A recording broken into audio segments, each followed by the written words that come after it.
center. Game plan sick, target under the weather. You know what we doing? I need that all expense paid inclusive. I'm the plug, so I'm plugged into it. About money like with Jewish white Christmas. I'm Scrooge, bitch. My mood is on cruise ship. If you ain't tuned in, you ain't vibing with my moon man. I move shit like Kerry. I'm the cold truth, Fletcher Reed, Jim Carrey. Everything movie, that mean the price varies. Need that designer cream shit and all Ben and Jerry's. Cream get the money like 36 chambers. Baskin Robbins shit, 31 flavors. Keep it moving. I can make things move. I can make things move. I can make things move. I can make things move. Everything on me. Yeah, tell him Bogart scot-free. Lottie-dottie. Like to potty. Fuck with blow shoot, throwing 5 Molly. Heard I carry weight, move packs like a dolly. And I stay fuming, clock me doing Godspeed. Business booming, back-to-back trips moving multiple units. Got mules, got universal soldiers, getting money for sure. Yeah, we ain't shrugging shoulders. You think I'm lucky getting over, made it far, cause I'm sharp, fuck a 4-leaf clover. On my 89, minus the flat top. Getting packs off, smoking on the cash crop. Money talk, if you're broke, then you can't talk. Play a never-ending ball game, Sandlot. I can make things move. I can make things move. I can make things move. I can make things move. Getting money when I land there. Smoking all loud so I can't hear. And if your boys bring the noise, all y'all places getting scraped pap smear. Codeine got me leaning, pizza. Put your boy on point, pyramid of Giza. I'ma rock like this till I'm an old geezer. No pizza parlor, but we deliver pizzas. Ask Uncle Sam, I'm taxing. Look, ma, no hands, telepathic. I can make things move, I'm carefully calculated when I make these moves. I run shit, don't let me get loose. I'm all about my ducks, trying not to get goosed. Keep it moving.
Bondy morning. Cinco de Mayo. Cinco de Mayo. Yes, sir. No wonder I wanted to turn up, bro. Shout out to all my Mexican homies, man. Come on now. Suena con Okay, I'm gonna todo ask a el real poder. dumb question because I know this isn't Independence Day, right? What is Cinco de Mayo? Suscríbete a mi canal de YouTube, dale like y activa las I think it was notificaciones. actually more of a battle than the Independence Day. Okay, they was clubbing. Yeah, it's just a battle if I remember right. Independence Day is a different day. Right? Because like they don't out here. Listen, I just Let want to say. me look it up. While you look that up, Yeah, that's what I always thought it was their Independence Day. See, and No. me too. Until I found out it wasn't. It's commonly known, but it's Empire at Puebla, Battle of Puebla. El Pueblo housing. Yeah. So the second French Empire at the Battle of Puebla. It's the victory over the French Empire at the Battle of Puebla, which they're not independence yet. So Independence Day is a different day. Watch. That's the day they won their freedom from them motherfuckers that was from the across the pond. They got them motherfuckers up out of here. Get your ass up out of here. It's Mexican Independence Day. Come on, Hey, y'all. I played baseball on Mexican Independence Day a lot. Me and all my Filipino brethren, right? Shout out. Then there's Mexicans. We rock with them too because we got got by the same motherfuckers. Them Spanish came up in there. Yeah, I got you. Yeah, Peacock says September 16th is Mexican Independence Day. Yeah, September 16th. I've been playing a lot of baseball, and that's definitely a fun time for Mexico is playing baseball on September 16th. Fill up the stadiums. Hey, look, them Spaniards came up in there. You know what I'm saying? Start woo King D, yeah. They don't celebrate Cinco de Mayo in Mexico. Yeah, it's weird. It's the fucking Battle of Puebla. It's well known, but I look at this. I got nothing but wonderful memories of going out during Cinco de Mayo because everybody and their mama is out. And like in downtown San Jose, it used to be a thing. This is before we were old enough to like go out. You know what I mean? Like, between the age of 18 and 20 is kind of funny because you're out there in downtown trying to, if you got an ID, then you in there. But like, for the most part, you just cruising with everybody else is just cruising, hollering at everything. But during Cinco de Mayo, turning cars over and setting them on fire. Damn it. That's crazy. That's just part of it. And then running from the police on the horseback. That's part of it too. For sure. Them police on the horse will come in there and listen. Playing, boy. Hey, look at. I never knew this. That they would take the reins and yank that bitch, and make the horse swing his head and hit you with the horse punch. You know how I know this? I ain't seen that one. But I have seen the horses chase motherfuckers for sure. Oh, my mama, they don't be playing. Oh, man. Everything. It's facts. Oh, yeah. Speaking of like getting down on the rodeo style with the, there was a video that I was scrolling through my feed, and it was a bull rider. I swear to God, a guy was maybe 5 foot tall, but he weighed, he's a Mexican, so he weighed 175 pounds. So he's like, and he drops right on the fucking bull, and as soon as they timed it right, and then like the gate opens up, and then he's just like right out there. And he's doing all sorts of crazy shit to stay on the bull. He tires the bull out. He never let go. It was the craziest fucking video I ever watched. Cold world. Dude just fucking, and because he was so small, maybe it made the bull look extra large, but it was definitely trying to get him out. I'll try and go back and find the video and share it with y'all so you guys can picture what I'm seeing right now. Peacock will probably respect the rodeo game. The bull riding is the only part of the rodeo I actually can sit back. Me and my cousin Tanika. Shout out to my cousin Tanika. Everything else is just like, when's the bull riding? Yeah, we used to watch that shit as kids. Oh, everything. We used to laugh like a motherfucker when they get flung off the bull. Oh, everything. It looked like a rag doll in the air, bro. 100%. You better get your motherfucking ass up. It's so scary when they quickly. Like, my mama. Is he gonna get stepped on? Oh, cold world. Oh shit. Or when they be racing with the bulls in Spain, them motherfuckers be getting flung up in the air like a motherfucker, bro. Oh, everything. Yeah. That's some hilarious ass shit. Yeah, you won't ever catch me in there. Or what about when them motherfuckers be diving down the hill for the motherfucking roll of cheese, the cheese roll, and they just be tumbling down this motherfucking I'm not very hill. familiar with this one. This one I might have to look into because I do like some cheese. I'm not down with. Hey, so look, it's a hella steep ass hill, and it's like 100 motherfuckers. They'll let the cheese go down first, and you got to go catch that shit. But they be rolling down the hill and all types of shit. Hey, this shit funnier than a motherfucker, bro. Hey, that cheese wheel shit is legit. I know you seen it before, bro. Yeah, you know that shit funnier than a motherfucker, huh? I can't remember where it is. There's another one. But it's during it's like a week after. It's like the week after Halloween, because now you got all these people that have pumpkins and shit, right? Some jack-o'-lanterns and shit like that. So they have this thing. It's like it's a hill. It's a road that's on a hill. Everybody goes smashing the pumpkins, bro. So now you got this whole thing is just smashed pumpkins, and they slide down these bitches with sleds and all kind of sliding apparatuses. right? And it's like it's fucking annual. And I was like, I always wanted to do this. You know what I mean? Because listen, if you ever smashed a pumpkin and it slipped on that bitch, that shit is dangerous. You know what I mean? So on purpose, these motherfuckers is racing down this pumpkin smash slope, and you sliding the motherfucker. You know what I mean? I saw the most amazing shout out to screenshot. Crooked. Crooked said he said the cheese roll is a Green Bay tradition. Oh, okay, Green Bay, There we go. Wisconsin. Shout out to Wisconsin. I'm from California, and I like Wisconsin cheese better than any other cheese. Maybe Connecticut. Like there's some like special Connecticut cheese that I've had that was pretty special. Cheddar's, Connecticut. But Wisconsin, I think is better than California. I don't know what it is, but it's a little bit sharper. The cheese curds? The curds goes wild. Wisconsin curds, yeah. They got cheese bacon curds too. Oh, right. Deep fried. Oh my god. Deep fried cheese curds is like the goat over there. It is actually the best thing. I could probably. Hey, Crick, it's not something you want to always eat, so I don't eat it all the time. But when I do get to eat some cheese curds, man, holy shit! Hey, I'm a weirdo when it comes to cheese, bro. Like when I was a kid, I'll eat the whole block of cheese. Like it's like don't even slice it. I just bite the chunks off his motherfucker. That's all I had.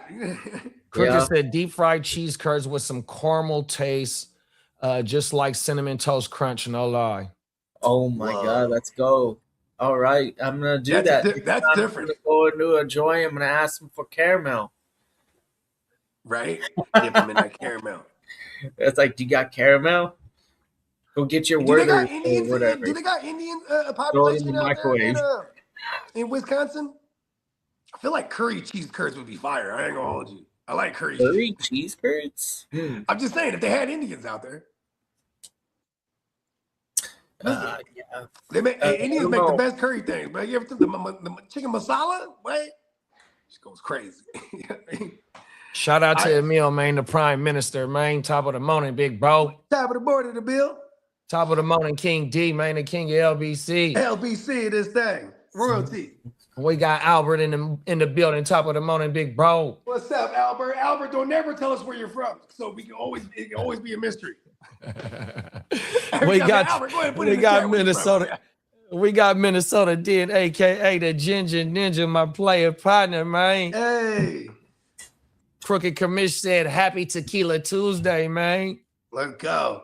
Hey, look, Cinco de Mayo goes crazy though. Going back to before I got thrown into the Matrix, bro. I know the horse punch move exists because I've been horse punched before. Come on now. You know what I mean? Yeah, I was standing on the hood of a car. And then, this motherfucker he's upon the back of a big ass horse. That horse is tall as me standing on the thing. He just horse punches me. Bam! Wow. Right off that motherfucker. Knock somebody off right behind me. Cold hit the deck. Yeah, I ain't never seen that move. Oh, world. Me neither. I was talking shit. Like I'm thinking like, oh, what's he gonna do? There's hundreds of us out here. He just walking through the crowd. Wow! Right when I said some shit to the police. Cold world, bro. That's what I'm saying. Yeah, hey, we newfound respect for Mike Tyson too. Remember that video where he's like, "Yeah, this is my horse." This is my horse. Knocks the horse out. No, I never seen that one neither. I never seen him knock. You can find that on YouTube. He KO'd the horse. He's on his ranch from back in the days. This is back in the day, Mike, when he was crazy, Mike, like early 90s, Mike. He's like, this is where my horse is, man. He's so beautiful. So beautiful. Uppercuts this motherfucker. Boom, lays the horse out. Night. Night to the horse. Here's the thing, bro. I've been hit by a whole horse. I've been hit with a horse punch. That's Mike Tyson got some power, bro. Yeah, see, the horse is man, cold world out here, boy. Hey, we got Dom in the building. Top of the morning, big bro. What up, King Dom? We got Derek in the building. Dom. What's up, big bro? Stand home in the building. We in this thing. Yes, sir. We got Derek in the building. Top of the morning, man. Hey, Dom, put it in the chat. What up, Derek? Put it in the chat, Dom. He remembers some Cinco de Mayo in San Jose. Cars are turned over on fire. Motherfuckers is getting horse punched.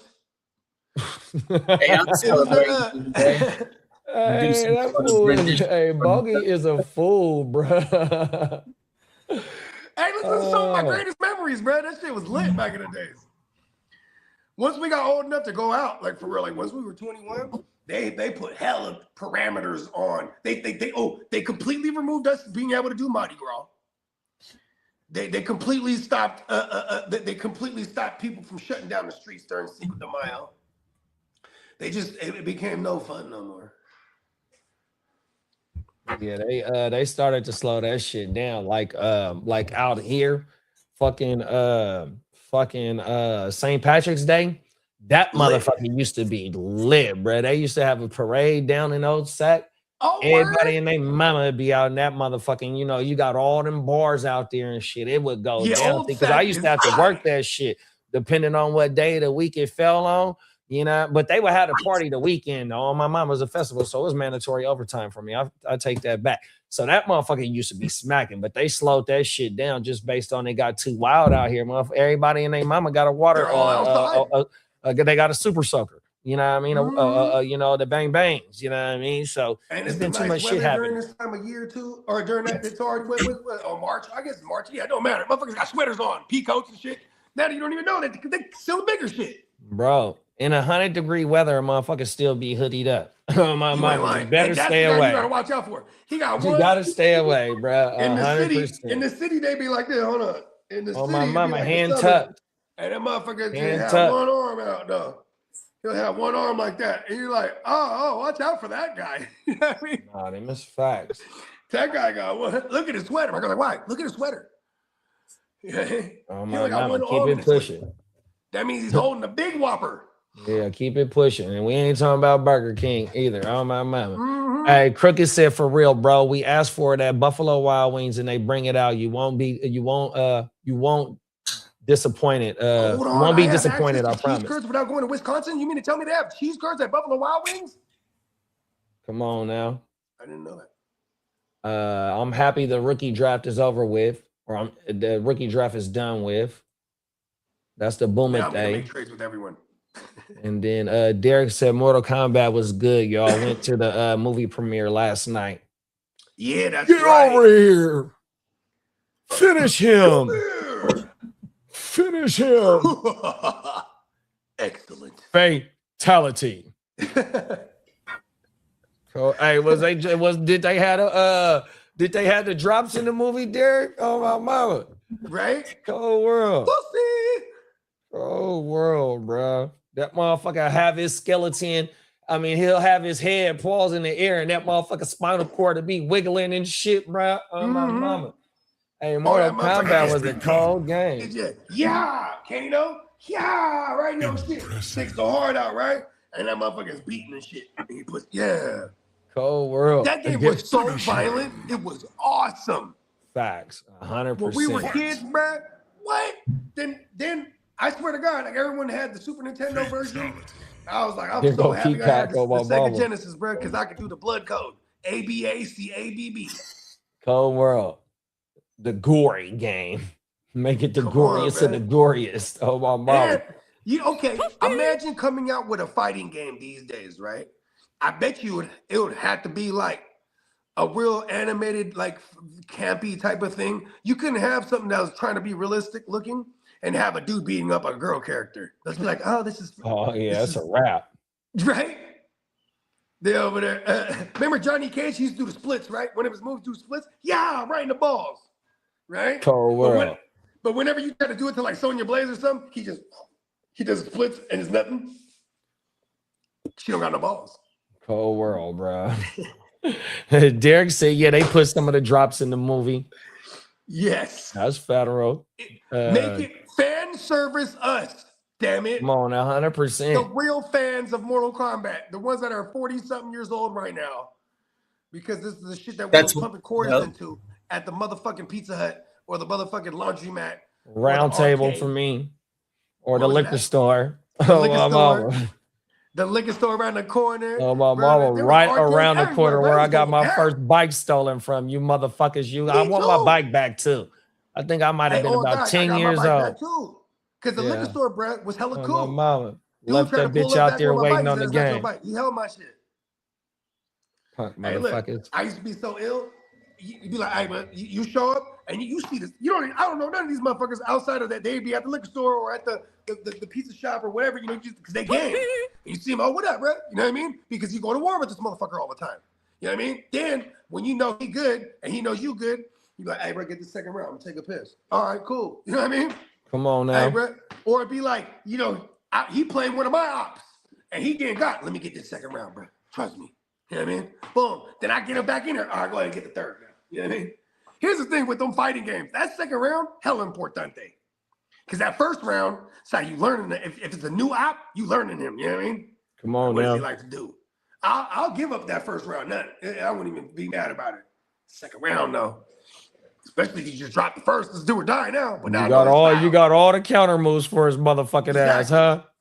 That's how it always was. Oh well, you approached the video game with the Muhammad Ali rope-a-dope against George Foreman. Well, because there were some stakes on it. It cost money back in the day.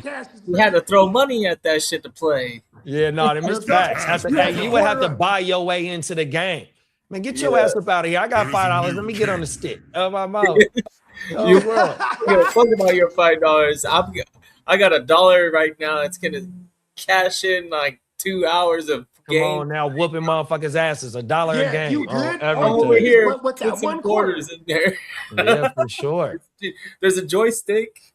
You want to play? Come on now. Then they would have the little side video games.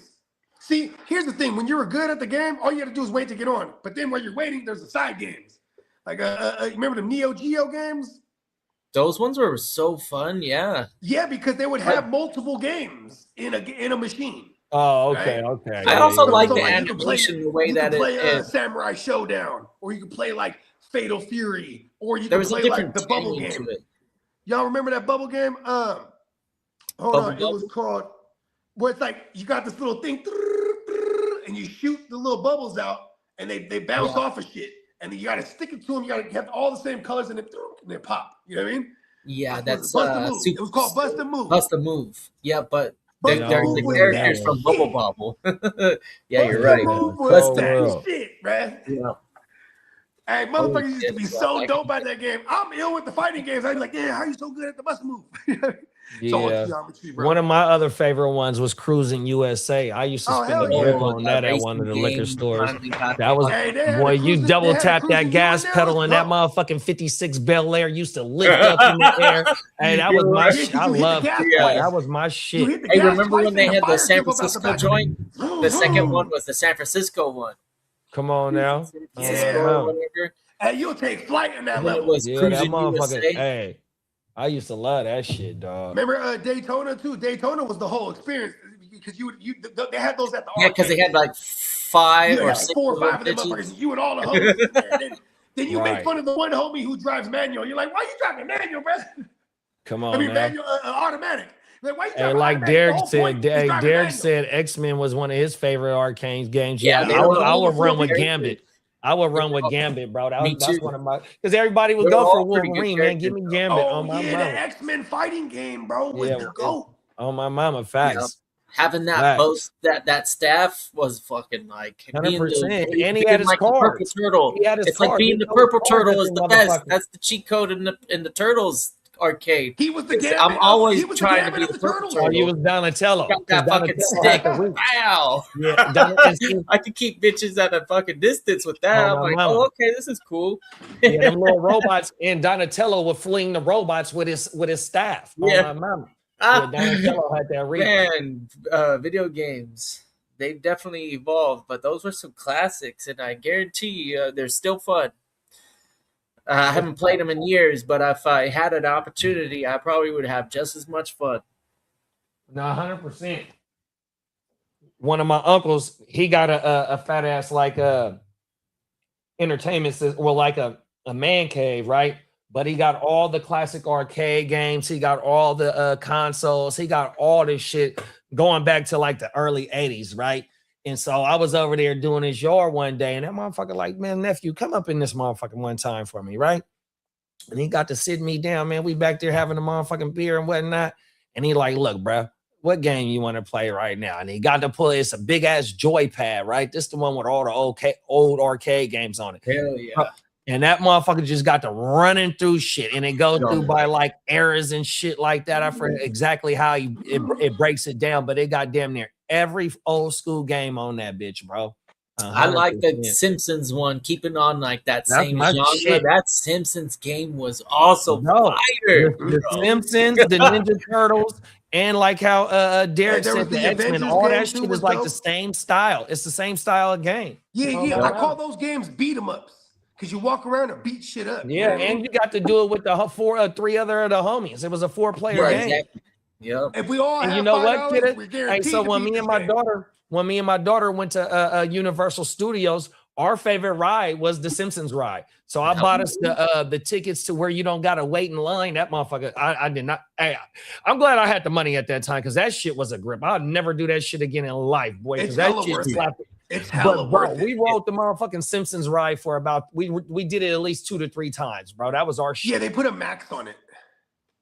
But still, though, imagine people only ride it once, if that. And they gotta wait 5 hours. It's like we had the motherfucking we had the passes. The pass sends you straight to the line, bro. And we get to ride that as many times as we want to. I paid maybe about $1,600, $1,700 for them motherfuckers. I remember this. Oh my mama. Oh, that was when she graduated, huh? Nah, she was still in high school. She was only like 14, 15 years old. I didn't know you didn't. Yeah. Oh my mama. Who's your favorite Simpsons character? Fucking Bart. Yeah, I'm Bart. And then I like Nelson and I like Barney and Homer. So cheat code is Bart and Homer and then Lisa. Oh, you talking about on the game? You're talking about in the game. You talking about the game? Because I was also gonna say the old man at the bar. So you got to make sure that Lisa and Marge and then Bart and Homer are always. If you stand by each other for 2 seconds, they join up. And that's how you fucking just. That's like one hit kills I'm talking like Trump right now. Noises. It's the best. It's the best game. Hey, that's what really taking motherfuckers back to when he was about 10 years old. It's the game. It's the best. Oh my mouth. He's been in the Simpsons a gang of times too. Yeah, he has. Simpsons is a trip. That Simpsons is proof that the Jews have time travel. Peacock said Turtles in Time, Alien versus Predator, House of the Dead, Time Crisis, and Marvel versus Capcom was his shit. House of the Dead and Time Crisis, bro. Hey, those shoot 'em up games. You had the fucking. You know what's crazy? I never really realized this. Your reload shit. Well, actually, no. The reload off the screen. You go off the screen and then. Oh yeah, that's right. Because what was the pedal for? Oh, to take cover. You press the pedal when you want to go into action. You know what I mean? Yeah, my favorite games of the early 2000s was motherfucking Godfather and Scarface, bro. Oh, they were made by the same one. Like, I need a PS2. I need a PS2 just for those 2 games. I don't want no other game on that motherfucking console but them 2 games, bro. Hey, in that Scarface game, you was really moving work, huh? Oh yeah, you started from the bottom. Started from the bottom. That motherfucker was busting 0.5ers and little 3.5ers. Yeah, you have to go walk up to the person in Miami and go bust the knock. Oh my mama, that shit was harder than a motherfucker. Are y'all gonna fuck with the GTA 6 when it comes out? Know it. I think the new trailer dropped. At least send me some shit about the trailer dropping. Yeah, Bogue, you got to get something with it, and then there's a PS5 in my house. Shit. You know what? Ooh, look at this. Sending my daughter off to college, right?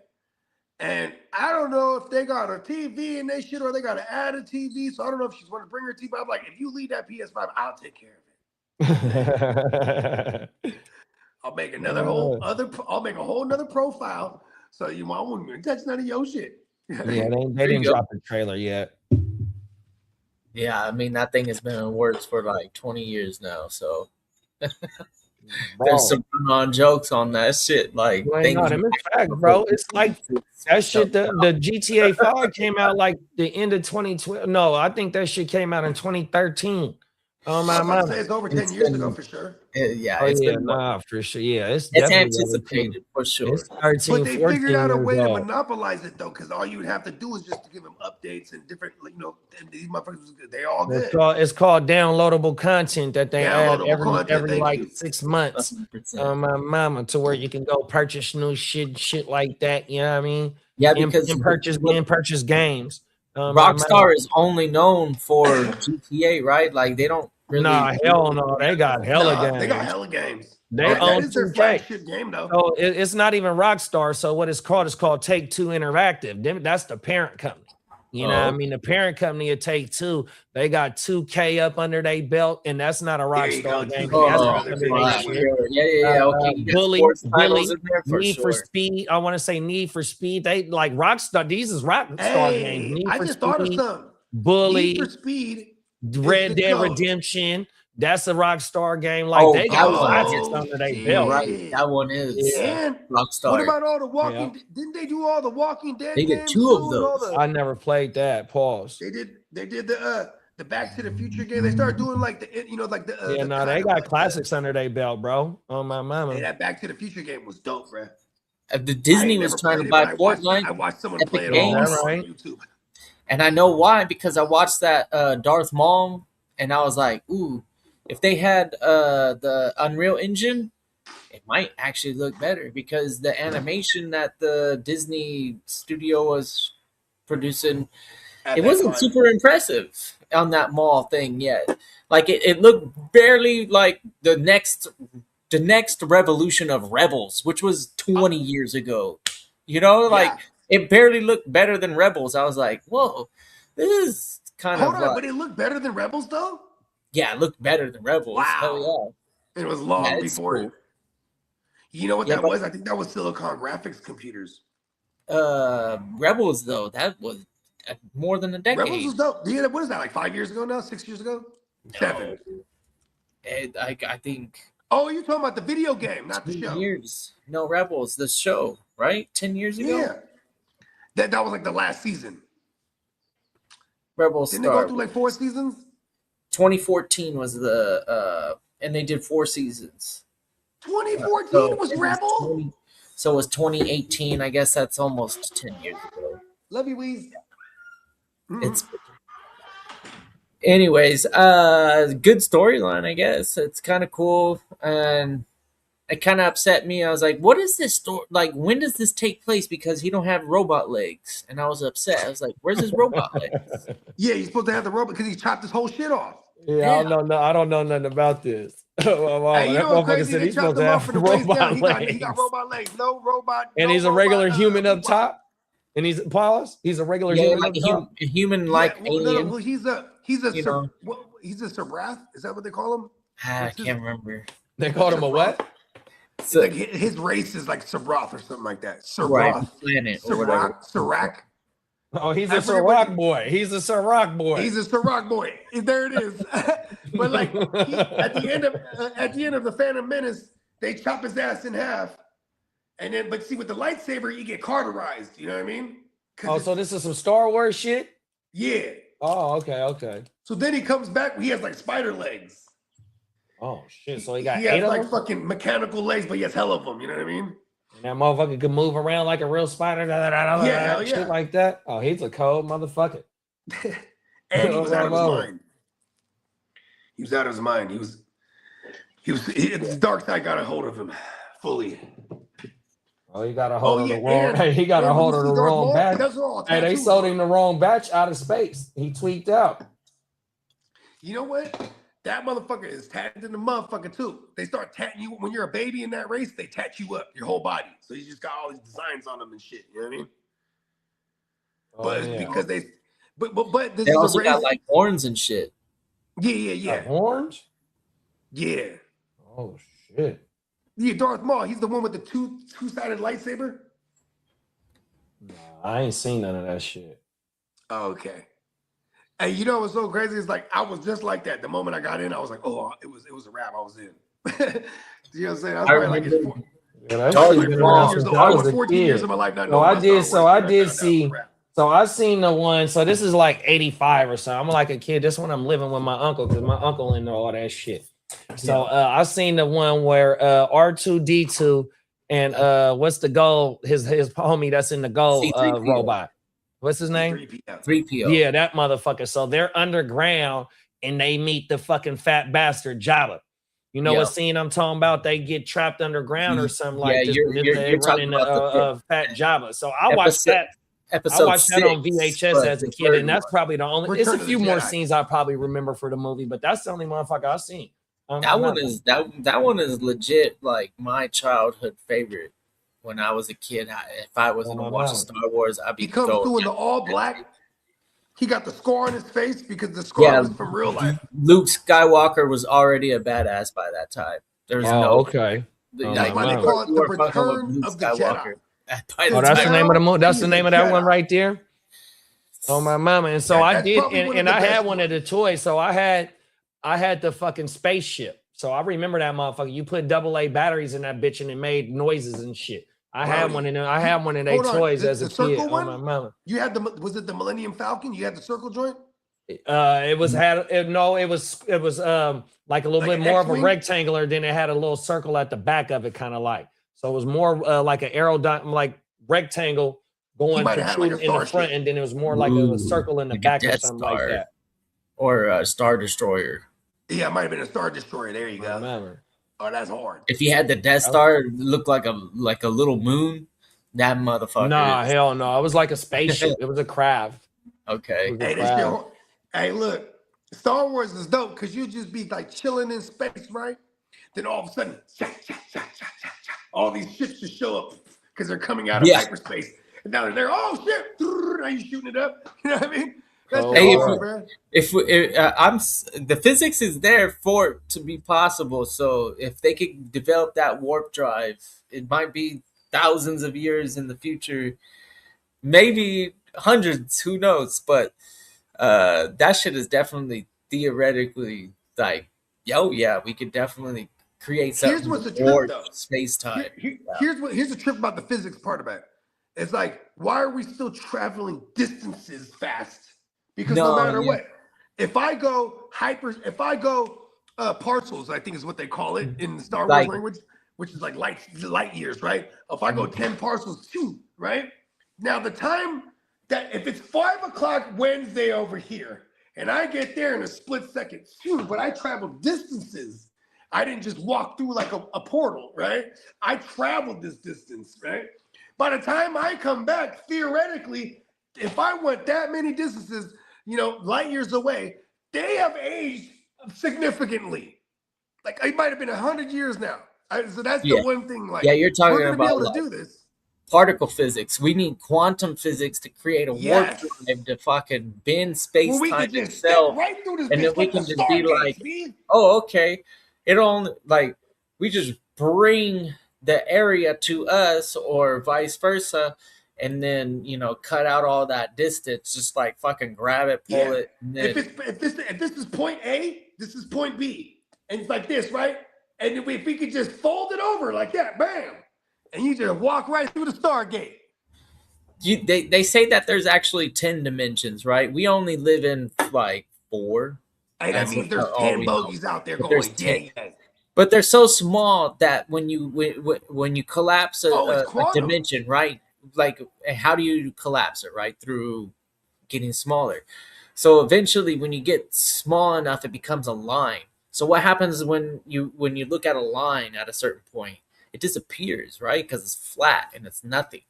So there's almost like there's 7 hidden or 6 hidden dimensions that could basically, based on your theory, that means there's what we need to understand in order to do these like warp drive types of technologies is what it all means. Is that since we only understand 4 dimensions and that's what we can actually physically see and interact with, that doesn't mean that's all there is out there. So that the new technologies of fucking crazy galactic travels, they're going to require some sort of bending of space-time, and that shit is definitely would be multi-dimensional type of things. crazy to think about, but awesome at it at its surface level. It'd be like, man, like I don't know if we'll get there, but our mental capabilities of imagining all that stuff in general, like it's crazy. Look at Star Trek. A lot of the stuff that Star Trek was predicting has happened. So they also predicted that warp drive thing. And man, it'd be neat to see Warp it actually speed. come into fucking fruition. We could be like, that's yeah, just like that. it's a fucking prophecy. One of the main things last year was the motherfucking 3-eye atlas. That's over multiple years, multiple centuries of shit building up. You feel me? That just wasn't no overnight shit. You know what I mean? That motherfucker been in travel and it gained mass by how many, by all the shit it traveled. It added shit to it. You feel me? And that motherfucker coming from a million years away. 100%. And you know what's so crazy about that thing too? Is just not too long ago we had another one. There's the 3-eye atlas. Before that one, there was one. Aruma Nabuba, though. Yeah, it's like remember it was the one that looked like a sausage and it was rotating. Yeah, and it was changing trajectory. Yeah. It was like Aruma. Yeah, there you go.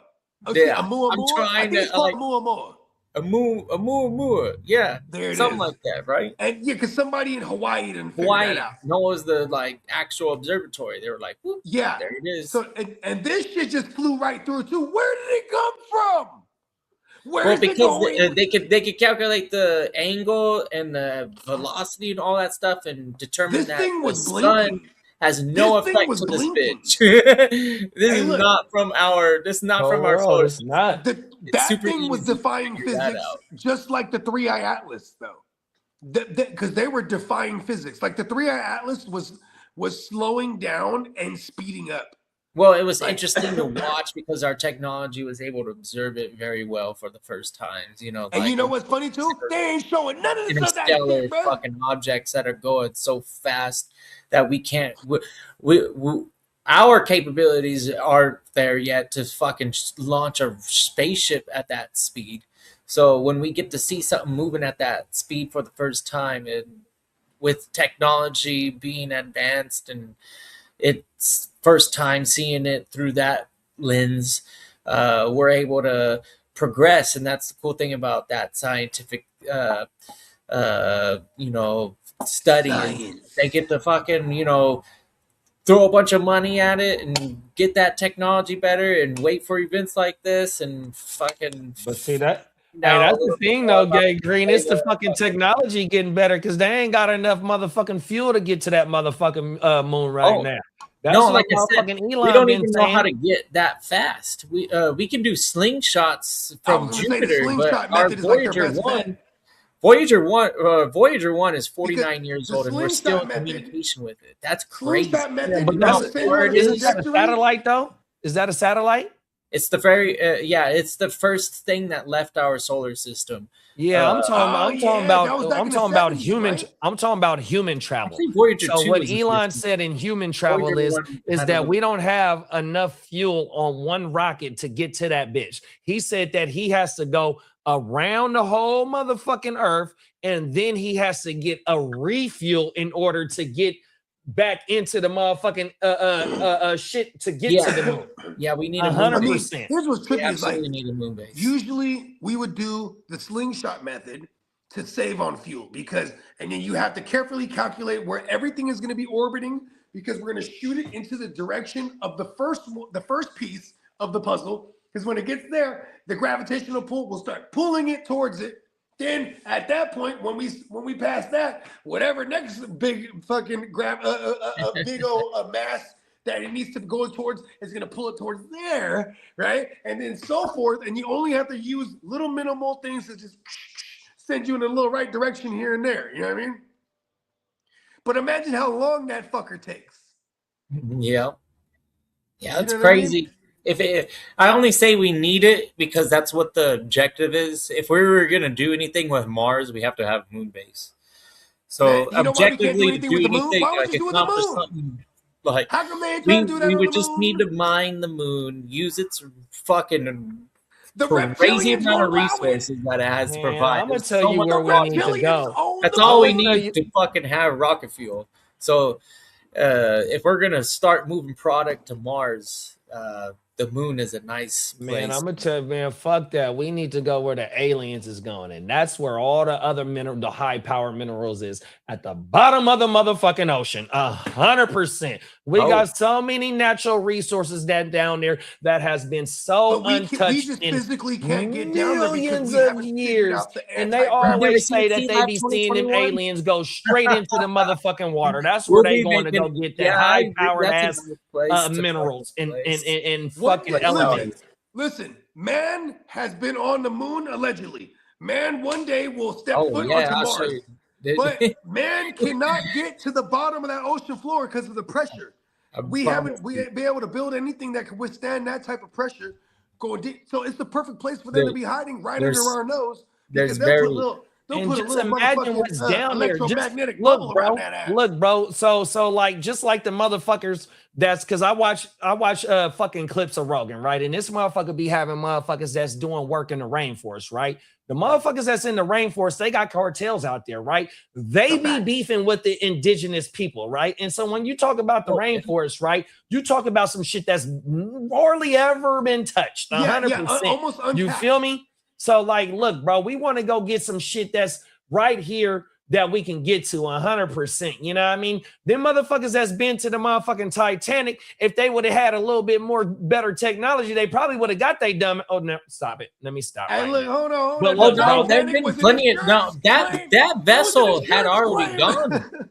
The way that it was built, it wasn't supposed to experience so many dives. Basically, had a lifespan, and at that point, the team had already known that this craft had already gone down there so many times that it was dangerous for it to continue. Also, though, he thinks that it also had a design flaw. First of all, so the engineer worked with the captain. It had a lifespan, and he wasn't afraid of no motherfucking glaciers because he thinks something big enough to take down the Titanic, he would be able to see this thing visibly. And what's funny is like when you see a glacier in the water, you might only be seeing like the glacier tip. You know what I'm saying? And that's exactly what happened to their ass. Yeah, but the natural resources, you know what I mean? That's one thing that these motherfucking countries is beefing over. And one of the most natural resources is this fucking oil, 100%. You know what I mean? So just imagine, you know what I mean? Because we live in a society that's powered by things what push shit up. You know what I mean? There's motherfucking gold. There's all types of shit coming out the motherfucking water, bro. And we just don't know about it, dog. 100%. And you know what's crazy? Then there's even the water, bro. That's when we motherfuckers start beefing over water. There you go. Them is facts, bro. 100%. Like this. And here in the state of California, that's one thing that we be crying over is fucking water. There's all water. It's crazy to think that 97% of the water will actually kill us on this planet. That's what I'm saying. Whole world, bro. So think about it. We going to beef over this 3%, bro. On God. Whole world. Give me that cloud, bitch. I just realized. No wonder we're trying to do artificial. Shout out to the ears, man. And you already know, because you have definitely tuned in to a very special, very Cinco de Mayo edition of Wake Your Gamer. Yeah. Happy Cinco de Mayo, man. I knew I wanted to turn up for no reason today. I was like, bro, I'm turning up on the show. Yeah, so not only is it Cinco de Mayo, but it's my baby girl's 20. Hey, happy birthday to the baby girl. Yeah. Hey. Cinco de Mayo is so important to me, man. My daughter was born on May 5th. 100%. That's dope. Come on. How old is she now? You said she's 23? 25. 25. Damn, we old, B. Come on now. You ain't never lied. Beautiful? I love getting old. I ain't gonna hold you. Come on now. Why you think I ain't never die in my graves? Mama, I ain't gonna never die in my grave. Hey man, we proud of him. Come on now. Salt and pepper. I've definitely entered my George Clooney phase. Now, come on now. Don't like it. She don't like it. Oh my mama. That's salt and pepper. Listen. No, she likes it, but she don't like it. That everyone likes it. See? Come on now. Because listen, I'm gonna look better as I get older. It's just Salt it and is what pepper it is. bandit, boy. Oh my mouth. I get older and distinguished. Good That's looking, so Derek. stupid. I'm not Derek said, happy birthday to JD daughter. Just turned 25. His just turned 25 too on April 22nd. That's that 2001 joint. Oh my mama. Hey Derek, we was running around this motherfucking cold world. Hey, that was our young bull status, bro. Oh my mama, bro. I was 20 when mine was born. Oh, everything, bro. I know. I Still was just a whippersnapper. Oh my mama. A young whippersnapper. Right. Hey, having the children young though. All right, how about this? When I got a 7-year-old and a 4-year-old, so like I still be all in the mix at the schools and shit. Come on now. It's crazy seeing the parents now, because most people they're not like, I don't see too many young parents. Like when I was a parent, with my two oldest, when they was the kids, bro, we were hella young, and all the parents around us were young. You know what I mean? Like, I don't know, maybe it was the East Side thing. You know what I mean? I'm over here, and everybody's all career, and over here they do career and then have in marriage and then kids. You know what I mean? Oh, everything. No, them is facts. Because like when my daughter was in elementary and shit like that, and she would go to sleepovers or she'll have her friends sleep over and shit, a lot of the parents was just, they wasn't as old or as young as me, but they wasn't too much older than me. You know what I mean? She really had like parent friends that were like 50, 60, you know what I mean? Shit, like not 50, 60, but like 40s and 50s. You know what I mean? Over here, I see that a lot where the dad is like 50s and then the mom's like mid-30s. Yeah. I see that a lot out here. He's still shooting the club up. I ain't mad at him. On my mama. Swimmers don't. Swimmers don't till all the way till death. Come on now. Derek said he was still in high school when his baby was born. Bill Belichick knocking kids out right now. Hey, big bro said he was still in high school when his baby was born. Oh my mama, you was a real young bull, bro. That's hella different, man. That motherfucker was like, he was talking about, oh man, I gotta change the baby diaper, then I gotta go to school before I'm late. And gotta go to practice. You know what I'm saying? Like, yo, that shit is crazy. I had hella homegirls that had babies when they was kids, when we were kids, like the teen moms. But then most of them too, the parents took care of the kid. Oh no, them facts. So they became like grandparent raised kids. Yeah, that's how my whole household is right here where I grew up at. My grandma. Yeah, I mean, because you got my grandma raised her kids and her grandkids. So I'm the grandkid. I'm one of the youngest grandkids. But then I got cousins that's my age, that's great grandkids or great grandkids that she's also raised since they was babies. Oh, you feel me? Because their parents was having babies. Oh yeah, 100%. They was doing whatever the fuck they was doing. 100%. Let's go. That's how my family is. My mom's side, 7 brothers, 7 sisters. I love you, Mama Lou. Rest in peace. You know what I mean? She is the matriarch. I was there at one of the blue releases. Oh my mama, facts. That was one of the joints in April. Oh my mama, I remember that. Y'all could go watch that. The first time that buggy pulled up to Studio 33. This is like 22, maybe 2001. Or what is it? 20. It was 2021 or 2022. One of them. It was 21. Oh my mama. Because I had known y'all for like a year plus already at that point. So it was fine. So you wasn't living out here then. You wasn't living out here then when you pulled that. My sister had been out here. Yeah. So I was like, oh, I'm doing Easter out there. I'm about to pull up. You're like, perfect. You're like, come through the Saturday. I was like, word. And then, you know, because Easter was a Sunday. And I didn't know. You never even gave me a heads up. It was the whole party. Oh, my man. Yeah, I was like, oh, word. Listen, Marlo, you know, I'm streaming as a motherfucker. And Marlo, he's driving and shit, right? And we pull up, and everybody's in the street. And the balloons is going. And then Marlo goes, damn, you got it like that? I'm like, nah. I didn't know what was going on. But then I seen you, because you hella taller than everybody. I said, oh, then you see us. Oh, come over here. Oh, you just split the sea of people, too. Come on now. Through, bro. Park right there. Oh, my mama. Like, cool. I was like, there, JD run the whole thing. He split the whole Red Sea for us. So back in the day when we used to do the Mama Lou parties, like it'd be no lie, about 150 people over here. There was like 150 people in the street that day.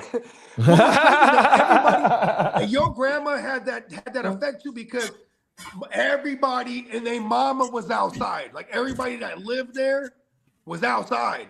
Oh, everything. That shit was dope. I was like, oh shit. That's community for real. Yeah, now because she not only did she have her kids and her grandkids and great grandkids, but it's they friends and what I mean, and a lot of us have friends, kids and kids. A lot of us have siblings or cousins that also want to come. You know what I mean, because they want to come hang out with us. You know what I mean? So she, that's her. You know what I mean? So we got a lot of motherfuckers that's not blood, that's our family, or motherfuckers that's on the other side of the family. That's still considered, you know what I mean? That's just how we was all raised, 100%. And I go back. So like I said, I'm born in the 80s. So I got older homies and like people that's still my dad's age that's still around, or motherfuckers that's still Kev's age that's still around, you know what I mean, that know all the history and shit like that, or just even motherfuckers my age, you know what I mean? That was a whippersnapper seeing this shit as we grow older, 100%. And it's all community. From if you from this side or the other side. Oh my mama. When I came through and rock with y'all, I can't remember if it was before I came through and finally rock with y'all in person. Because I was already, when I came through to rock with y'all, I was already tight with y'all. But like there was a man, I can't remember if it was before that. It might have been before that. Because you had mentioned one time on what we were just, we would always go live and shit. And then one time you was like, you had mentioned, hey, go check out my dad's documentary. I shot that shit. I said, word? No, I didn't shoot it. No, I didn't shoot the documentary. That was at a motherfucking library. Oh, word. Yeah, that was at a library. Look, but that was really dope. There's if y'all want to know about some of the lineage, you know what I'm saying, and JD rallies, there's actual content out there, and it's very insightful. And like your dad's a gangster, man. Yeah, he first generation. Your dad is the OG. He first generation because he was born in 49. So he's a product of the 50s and the 60s. So he's still seeing the Black Panther movement. He's seeing my grandma come out of the motherfucking civil rights shit. Because my grandma's mom and them, and my dad's dad and mom and them, they come from deep south where it was still, you know what I mean? It was bad, you know what I mean? So like my grandma's mom's side of the family, they got here in like 1890 something. They went to Woodland. See, Woodland ain't nothing but like it's on the other side of the airport, the big airport. And so that side of the family been here since the late 1800s. Oh my mama. And then there's some ancient sites in Sacramento, apparently. No, 100%. In fact, yeah, and like I'm talking about like ancient. No, for sure. Well, I mean, you even got you still got Indian shit. You still got Indian shit that you can't touch and shit. Like I was just looking at I never knew about this. Maybe y'all heard about this shit, but Pyramid Lake outside of Nevada. Mm-hmm. The motherfucking the tribe is a part of the lake that you can't even. You have to be part of the tribe to even get to that side of the beach. Yeah, on my mama. I just started looking at that on YouTube. They're trying to hide pyramid shit from us, bro. Because pyramid shit has like a different type of properties, bro. Like the shape of pyramids. You know what I'm saying? This is like a thing that in the ancients really emphasized. Like there's even in America, you go to Louisiana, there's a motherfucking I think it's called Poverty City. There's a pyramid down there, bro. Yeah. Let me just say one thing about pyramids. This is factual. A pyramid is the easiest structure to build. It is, huh? Build a pile, lean everything to the top. Its base is the largest part of the structure. But one of my main things is, and then it just gets smaller all the way up to the top. Facts. But here's the thing, though. When you talk about pyramids and like where we have pyramids on the world, these motherfuckers are geographically precise to the equinox or the true north. And that's what I was gonna say, Bogey. The Orion's belt, like the base is like the exact measurements of the circumference of the world. Like they're like super specific. You know what I mean? And see, but I wasn't gonna go that far back with the stars, though. East and west by that point in time too, though. Like, but see, really and so that's where I was gonna go, and so for the humans to be, I mean, because we've been smart. For my thing, I wasn't gonna go back to the astronomical shit about how the pyramids and certain shit is aligned with the stars. But just think about the motherfuckers that was traveling by boat, bro. They using the motherfucking stars, dog. 100%. We've been navigating these waters, iPhones and television or anything like that. The night sky was Bogey, remember how you sent me the video about the Mason that was did to sit down with my guy with the fish in the tank? So that motherfucker said that, look, this is one of the main things, because I sat and watched that whole thing, bro. One of the main things that motherfucker said is we had the entire Americas mapped out by the 1300s. 100%. They been coming over here, bro. 100%. They had it mapped out. You feel me? You're referring to is Timothy Hogan. He's a renowned Knights Templar, and he talks about the shit in America all day. We had pyramids out here. They had sent motherfuckers to start doing work out here. And they had the whole Americas mapped out by the 1300s, bro. And we had stored away, like, the Solomon's riches. The Knights Templar fucking riches, if anyone's seen like National Treasure, and Nicolas Cage is awesome, by the way. Anyways, those movies, when he's talking about those treasures, this is what he's talking about. And even like the Oak Island, like, because they would go around stashing these treasures in places, you know what I mean? Like, for whatever that motherfucker said they even got one up in Wyoming at the Indian reservation. They watching over that shit. He even said that in that video. And he be saying it too. So he said it's still some under Washington, D.C., but I'll never tell you. Oh, my mama. He said it's a thing up under Washington. He said it in that video. Oh, and he be saying smooth shit like it's casual, too. He'd be like, yeah, we got the Ark of the Covenant. We got a few of them. Like, he just says it like yeah, he said this. Hey, Bogey, he said this shit from Oak from Oak Island is what funded the war for us to go independent from the old land. The Revolutionary War. Oh, my mama, he say that shit. He said we needed some bread, so we went. 100%. They call it the cash. I mean, just like right now, how Kidda let off the show. The motherfucking war right now is about fucking money. You got to have money, like Tupac said, man. They said I can't go to war unless my money right. Well, like, motherfucker, I got my money right. You want to get deeper into it? Yeah. Look at this. Pause. That sounded crazy. Look at this. So money, slow to the get dollar, it. the dollar specifically, right? What do we do every day? Make a dollar because we want the guala, right? So we are putting our consciousness towards getting and chasing this guala, right? This is what powers the dollar or money, period, is our consciousness. These elites that are billionaires and trillionaires, they know the true currency is consciousness, bro. And they're monopolizing our consciousness. Yeah. The new war is going to be against AI. Yes. And the new war is going to be against AI, because AI is literally us taking our consciousness away, even though it'll never be able to, because it's synthetic. They'll never be able to have a soul of true conscience, or can it simulate one, right? And then have us, listen, my girl is a brilliant nurse. Even she told me, she's like, I write my nurse notes, then I run it through ChatGPT, make it sound more medical. You know what I mean? 100%. So she sounds like a genius. I'm like, wow. I'm like, why are you doing that? She's like, well, because it makes me look better and it makes job easier. I'm like, I get that, but you don't want to lose your skill. Like, your knowledge of writing this shit, you don't want to lose that. Read what it rewrites for you, and then now rewrite it in these terms now. Yeah. Like, use it to learn from, not to make it easier for you. Now it's thinking for you. Yeah, and what else I've seen is that you also want to continue to train the model specifically for what you're doing. So you got to stay playing with it, pause, in order to get it. You know what I mean? Because like when I be doing this shit for our descriptions and shit like that, that motherfucker be coming with slang. It be coming with all, because it's starting to learn who the fuck I am. 100%. Yeah. On my mama. It be saying on my mama. It be saying all types of shit, dog. Everything. AI is one of the, it's a blessing in the aspect of it's going to make things a whole lot easier for people. But I just want people to make sure that you don't lose yourself, because anything that is done repetitiously gets mistaken for second nature. So if you are gonna all of a sudden now your repetition is having this thing think for you, it's gonna become second nature by definition. Just saying, just throwing it out there. Yeah, you definitely use it as a tool, not as an everyday go-to. You know what I mean? 100%.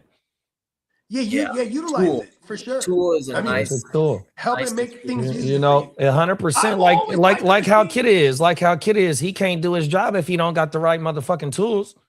Nah, you tell me to fucking do everything I do with fucking just my hands. You kidding Come me? on now, cold world, bro. Oh my mama. That's Yeah, like Kid my is a mother. machine. That's like my Crazy. motherfucking business. If You know, like, all bro, these one of the fucking main things I things. hate about my business, I can't run my shit if I don't got no motherfucking gas.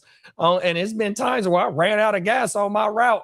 Everything for the equipment. Matter to them all. I got to stop and go to AM PM or something real fast. Phil, You got to have the tools.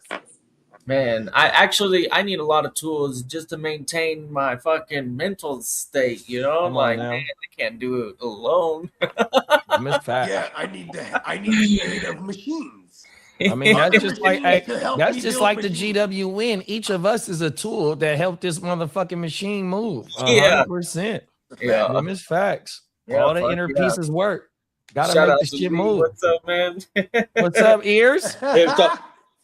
Hey, y'all. Hey, the Red Sox must be winning right now because you got your Red Sox shit on today. He's bloody. It's a daily outfit sometimes. Oh, It depends. I ain't Like, got it. sometimes He's it can on be the red, bees. sometimes it can be blue, or sometimes it can be green. It can be black and blue or green. It depends We on- call What's that the a green? fence hopper in Chelsea the hood. is Chelsea green. No, Celtics are green. Hey, that's a. oh, hey, But in they're the hood, out. we my call bad. that a fence I hopper. had to put my lucky green away. I forgot about yourself. Oh, it ain't. Yeah, it definitely ain't lucky. That 4-leaf clover, whatever y'all got, that motherfucker did not work this year for sure. Yeah.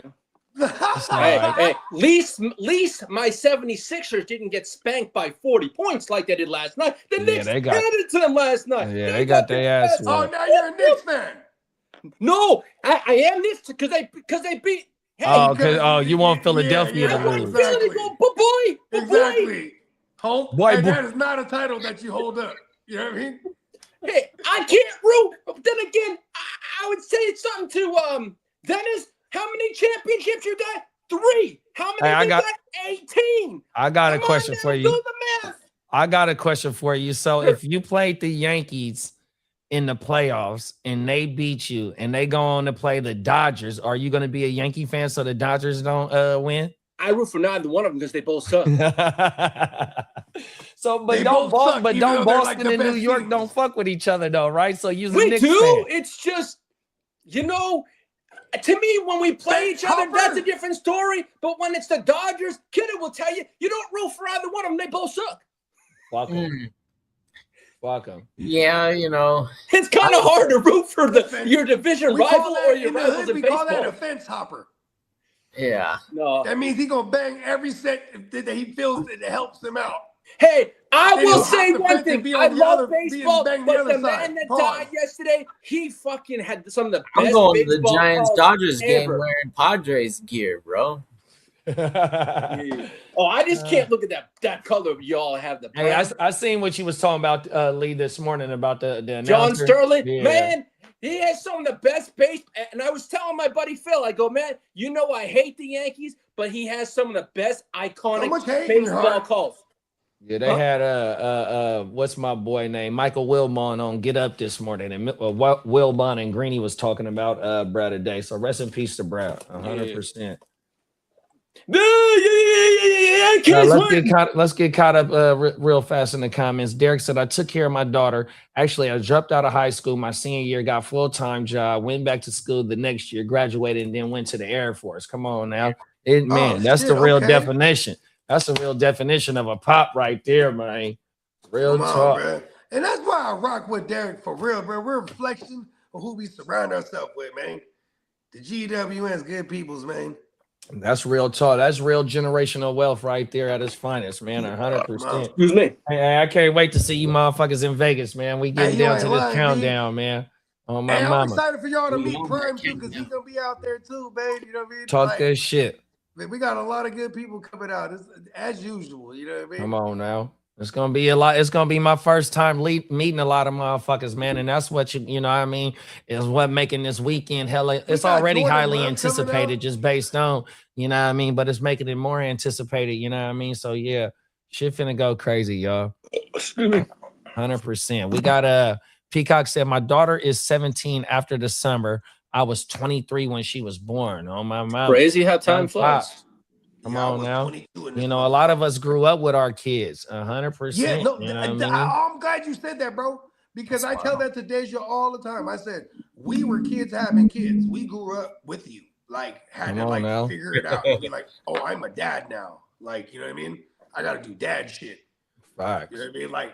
Like for example, when we, you know, and this definitely helped my relationship early on. I wouldn't live with my lady. That definitely helps. You know what I mean? But it was like, all right, you're at my place or at your place. And then, you know what I mean? And or I got because I had my own place, you just stick the kid with me because you think like, all right, he has the kid, he's not going out. And she worked graveyard too. That's right. So it was a different dynamic. And she worked the 4 too. So that means it wasn't a set schedule. 4 days on, 2 days off, and so forth. So every other weekend that she knew she was working, she'd make sure I had the kid. I was like, oh yeah, that's cool though. Boom, moms, can you watch her? You know what I mean? Come on now. She's asleep. Boom, and I'm out doing Bogart shit. You know what I mean? And it was a while, and it took a while. When we had our second one. Once we had our second one, I was like, okay, we're gonna live together. We're not gonna be doing this whole back and forth bullshit. You know what I mean? You're about to have my second one. Fuck that. But with that said, I remember just being in the studio doing regular Bogart shit. 4:30 in the morning. I went to the studio like at 1 in the morning. So my girl, she's waking up, she's calling me, hey, where the fuck are you? I'm at the studio. Fuck. I'm at the studio, right? And she's like, oh, well, you're supposed to be home right now. And it dawned on me, oh, I gotta go home at night. You know what I mean? Come on now. Yeah, that was different. Like, oh, shit, that's right, we live together. I would be tripping if I woke up, you went to sleep, I was home. And then you wake up, I'm gone. Where you at? Studio, it's normal shit. Come on now, them is facts. But it's like, yeah, I would trip if the flip was script, right? Or the script was flipped. Wake up, she gone. Where are you at? Motherfucker, right? And I'm like, oh shit, I gotta be at home at night. Like that was the first different thing. Like, all right, that's what her dad does. You can't just dip out. You know what I mean? I'm in the studio. What do you mean? Like it's normal. You know what I mean? Oh, that's right. Probably should have told you if anything. It's like, well, when are you gonna come home? When I'm done? It's like, well, okay. Well, you're like, you're there. Like that was my whole logic. You're there. Like, oh, I'm the dad. I gotta be there. Like, you know, just things where it's like, I am there, but I can just leave. You're there now. Boom, pew, tag you in. And it's like, oh shit, okay. I get this now. You know what I mean? And I'm glad it happened to me young. Yeah, it took a while. I was like 30. Oh yeah, I was like 28 when we had our second one. I was like, oh shit, okay. Yeah, I'd be pissed too if I woke up and you was gone. Where the fuck are you? Come on, them is facts. Them is facts. Oh my mama. You know what I mean? Now they can track a motherfucker. You know what I mean? So they just be like, oh yeah, I'm going exactly where I say I'm going. Also, women just be tripping when you're going anywhere. Until they get grown too. You know what I mean? You need years and years of showing them you don't do what they think you're doing. Then they stop thinking that way. It's kind of hard. You know what I mean? Come on now. Yeah, like, you know, like, all right, how about this? I'm only a couple years removed from now. When I talk about Vegas, she don't trip. Before it'd be like, you're going to Vegas? The fuck? Oh, fantasy football shit? Yeah, the fuck right. Yeah. That's what we're doing there. Because anyone that knows Vegas or bogey in Vegas back in the days, Vegas, you know, Vegas is a wild place, B. You know what I mean? So it just sounded, early on, it sounded like an excuse to go to Vegas. Nah, listen, I got to go to Vegas. We're doing these drafts. What the fuck? Oh, we're up. But see, you know, that can track me. Look, I'm doing these drafts. Oh, he really out there doing the drafts. That's it. That's all. My brother-in-law, he with my girl's sister. So he going through the same thing too. Now she ain't tripping either. Like my girl, she'd be like, they really be going out there doing fantasy football shit. Yeah. Yeah, that's just the best part of the year, bro. You ain't never lied, bro. It's Christmas. Hey, absolutely. Just to see it, just to witness it. Them is facts. Yeah, I mean, like an ordinary What up, league, Peacock? I would say winning the championship is better than the draft. But in this West Side League, East Side League, whatever the league draft's the shit. decide to fucking build after this, the draft. Shout out to Peacock. The draft is probably the best time of the year. No, regardless, if I win the championship, that's just like icing on the cake, man. Right? For real. Facts. Because it all That's facts. starts at the draft. The journey to the championship. Come on now. The And it's a journey. marathon. And it's a marathon too. So it just makes it even better when we come back around next year Shout out at to the Jay draft. Westside. Oh my mama, bro. West Side. Hey. Come on now, man. That motherfucker gonna be lit this year. And we in the mansion, man. We got basketball courts, we got tennis courts, we got motherfucking pools, we got outdoor kitchens, man. We finna have that bitch jumping. Oh my I'm ready. mama. Everything but ready. the kitchen sink. I'm finna be hitting 45s into that pool. I'm swimming this year. I'm drafting from the pool this year because it's I'm all getting there. digital. I'm Come getting on the now, plumb on. Peacock. I'm getting into the pool. Oh my mama, So, I'm drafting from the pool. We bro. need to drop. We need to drop an umbrella or something inside that water. For sure. Come on now. Hey, Get I'm on trying to get it. Hey, I'm sunburn. trying to come back 5 shades darker. Fuck it. Oh my mama. And I don't want to be a token white boy when I come I'm home. gonna look. I don't. No, I get lobster. I get red. That's what I do. Yeah, as Look long like as a I whole got shell and I can't that SP 45 or whatever the fuck that shit is, I be G, bruh. Oh my mama. I just can't have too much. I just can't have too many palomas in the pool in 150-degree weather or it's a Yeah, wrap. but we're pulling you out. I know everybody here fucks with the Simpsons, but y'all fuck with Futurama. Oh, Futurama is the shit. Oh, that shit. Zoidberg be putting the fucking screen up. That's how I'm gonna be Cold looking if I world. stay in the in the water too long. Cold world. A crustacean. And hey, American Dad was my shit too. That's a Oh good my one. That's a good mama. one. I used to like American Dad. Oh, Hey Lee, you're on the clock now in the DGen. Uh-oh. Take a look. Time to make a pick live on TV. I've big had a bruh. lot of my things on auto, so I haven't. Yeah, you got Bogey's picks, so I just took Surratt, and you're up next. Oh, I just seen that. I just seen Surratt come off the board. The other. I don't think I got late picks in that draft. I got my In that first league. share of Kellyon Black There you Uh-oh. go. In the 5th round? in the I don't know four, how that is. 410. Oh yeah, that's some nice value right Who's there. the other receiver Minnesota drafted? I was gonna draft him there, but I took Surratt there. Surratt and the other guy though. They're both competing. Oh, for Baltimore. Baltimore. It's Baltimore. It's Surratt and fucking damn it. Man, what is that guy? What What was is my his boy Yeah, name? Surratt got drafted later, but he's like the one I like. But that's the they one that's both not went in the Surratt. third. I want to say they both went in the 3rd round. Oh yeah, but one of them, the other one, before, Jacoby Lane. before Surratt. Yeah, good looking Lane. Peacock. That's the one that's built more like a Nico Collins, but probably like Nico Collins needs a year or two to develop. Yeah, Yeah, they've been searching for that position for a long time. They struck out with Bateman. Dantez Walker ain't been on the motherfucking field. You know what I Zay mean? They've been Flowers searching was for a kinda big mad. body wide receiver for a long time. Pause. And they ain't got Likely no more. So one of them young bulls is stepping into some targets. I mean, there was an interesting thing that I was reading that they were comparing the X receiver to like what fantasy relevancy is, and there's not very many fantasy relevant X receivers out there outside of last year's George Pickens and then every year's Mike Evans. All right, Bogey's on the clock in the international. But all the other ones are like move receivers, Z's.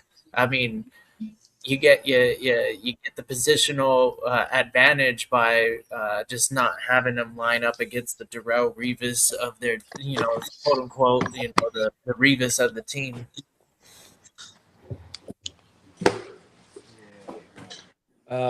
Speaking of like prior fantasy like type shit, big bro, who is our like when Antonio had his 4 or 5 year dominant run, or a AP who had his dominant run, you know what I mean? David Johnson had a 2-year run. Who is finna be someone that is just completely finna just be so fantasy relevant? He is.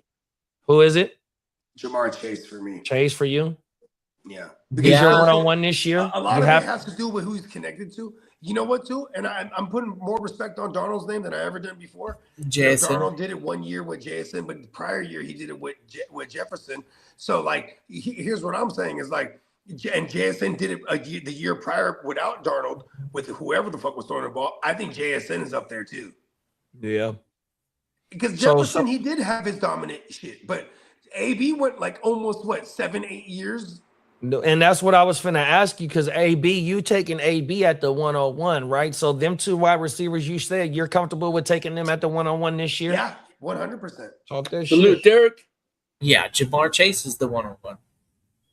Yeah, I'd still take him over JSN because, listen, like, part of fantasy is, like, people will take JSN over Jamar Chase just based on the fact that JSN finished, then even more so slam dunk that because they're scared of Burrow getting hurt. And I don't play scared. You know what I mean? So I'll be the one mad that I chose Chase if and when Joe Burrow goes down or something like that. But, like, even then, I want Jamar Chase because he'll still produce.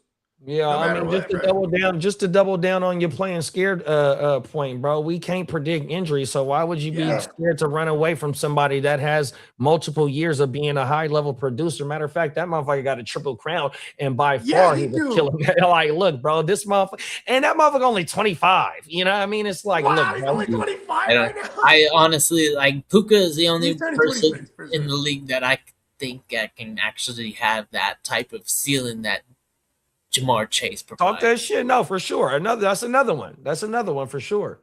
In the international thing, you're on the club. Jamar Chase was definitely the first. Oh yeah, they tagging you in the league too, bro. Me? Yeah, they tagging you in the international league. You on the shit, clock. I didn't know that. Okay, somebody just told me. I would have made it. I did. It's not that Shout funny. out to Candlestick. I think you're on the clock on a couple of leagues. I'm trying to fit listening live. I know Candlestick, you doing the crazy work. Out on the grind. But fact of I'm right after you. So there. I can make my picks too. Yeah, we just finished the Kuma I'm looking thing. at my auto picks and see what happened if I got the players I wanted. Yeah, we just finished Kumite. The first round of waivers went through last night or this morning. How the fuck is he still there? Yeah. I had to go clear some. I had to go clear some bench space to go put some waivers in. Yeah, we had a 7-round draft where Xavier Thomas didn't get drafted. I was like, oh, cool. I'm going to make my first waiver playing. And then my cheat code, I don't think it's a surprise because if you're in a league with me, you know I have Haynes King. Oh, God, I just got sniped. God damn it. When did Carolina sign him? Undrafted free agent. When did they sign him though? Oh, the first day. Right away. Yeah, shout out to Carolina. That's a nice little spot for Brad. 100%. Yeah, he tested out the best out of any quarterback ever in athleticism traits. Who, Carson Beck? And fucking power. Haynes King. Haynes King landed with Carolina UFA. That's a good spot. That's a great spot because Bryce Young could get hurt. He's a little guy. He ain't lying. And Carolina, they can move off of that. You know, they can. If Hines King, they can say fuck it. You know, there's a quarterback. That's it. I'm drafting Hines King. Yeah, with him being a UDFA, if he makes a 53 man, that's saying something, dog. I don't think he goes straight to the 53 man and not the practice squad. That he makes the team. I mean, the guy. Hey, there's no more Andy Andy Dalton over there too. So that number 2 spot, he could literally jump to that number 2 spot. Yeah, Andy Dalton is in fucking Philly. Yep. Oh, that's true. Andy Dalton's in Philly. Yeah. And there's two polar opposites. Trying to get him one, Dalton and Haynes. He's trying to get him a ring. There ain't nothing similar. I mean, even Haynes, you're able to use Haynes King at short line and goal line situations right now. As of right now, he's gonna make the team, bro. That motherfucker, bro. He's a weapon. He's a weapon, dog. And he's not like the Hendon Hookers of the world where everyone they're like, because of his size and This guy Haynes King, a kid have been talking about it for like a calendar year. Probably 2-3 years. Dude, yeah, exactly. Yeah, about 2 years. This is the GWN's He's been in the college system for a long time, so that's his knock, is that he didn't get into the NFL. He got a lot of mileage on him. Yeah. But here's the thing, though, too, is like we're gonna get back to the young QBs now, because look at the 2024 guys. That was the last big class we got. Right? Oh, he could have easily drafted. He could have easily been drafted in that class for sure. Yeah, hey, Bo, like we had Penix, Bo Nix, who else? Jackson Dart. But like then you had JJ McCarthy. McCarthy was the young buck. All those other motherfuckers, well, the other guy, Penix and Bo Nix, at least they were older. They were all statesmen. Yep. Yeah, they've been around. They played 5 years in college. Yep. They're smack dab in the middle of the trend of teams looking at the COVID year. But here's the thing, though, why? Because there was the COVID opt-out to start year one. There was the opt-out option in the COVID year. So that's why we saw in the past few years a lot of older players coming out of college, because a lot of them opted out when they had the option back in 2020. You know what I mean? And the 21 year, a lot of those fools that were playing, you know what I'm saying, they were like a year after the fact now. You know what I mean? So, yeah, that's a real thing. But now we're far away. We're getting farther away from that. We're going to start seeing the youngsters come out again. Hey, Bogues, Commish said, Crooked Commish says, let me know if there's any orphan teams that need an owner. Okay. We'll keep it in mind. Commish, hey, listen, I'm not gonna lie to you, Craig. That's one thing I focus on when I'm curating these leagues, is that I'm curating people that they have lifer in them. You know what I mean? The only ones we've ever had to replace in the existence of the GWN dynasties have been this one guy that was brought in by someone else. You know what I mean? And that guy's, he removed himself from the whole situation. But we just replaced him with other regulars. You know what I mean? Because like that's the one thing too, is like, you know what I mean? That's the point of having a dynasty. Like Steamboats. Listen, look at how gung ho Diamond Joe is with his new league. Like, because this one is salary. These ones are contracts and salaries and shit. So he's like, I need 10 years out of everyone. And I'm like, oh, I'm there, B. He's like, I'm not talking to you, Bubby. Just for anyone that just joined us, like, oh, I've never done this before. Most of us haven't done this type of thing. But it's like he doesn't want anyone to test drive it. Like, you know what I mean? Which is it's kind of a big ask. Like, hey, you're joining. I just want to make sure you ain't going nowhere. There's the Guccinis of the world, the Bogarts. You don't need to ask us this. Shit, we're in here. So it's a 10-year plan. I'm in that bitch too. You in that thing, Kidder? I'm in it.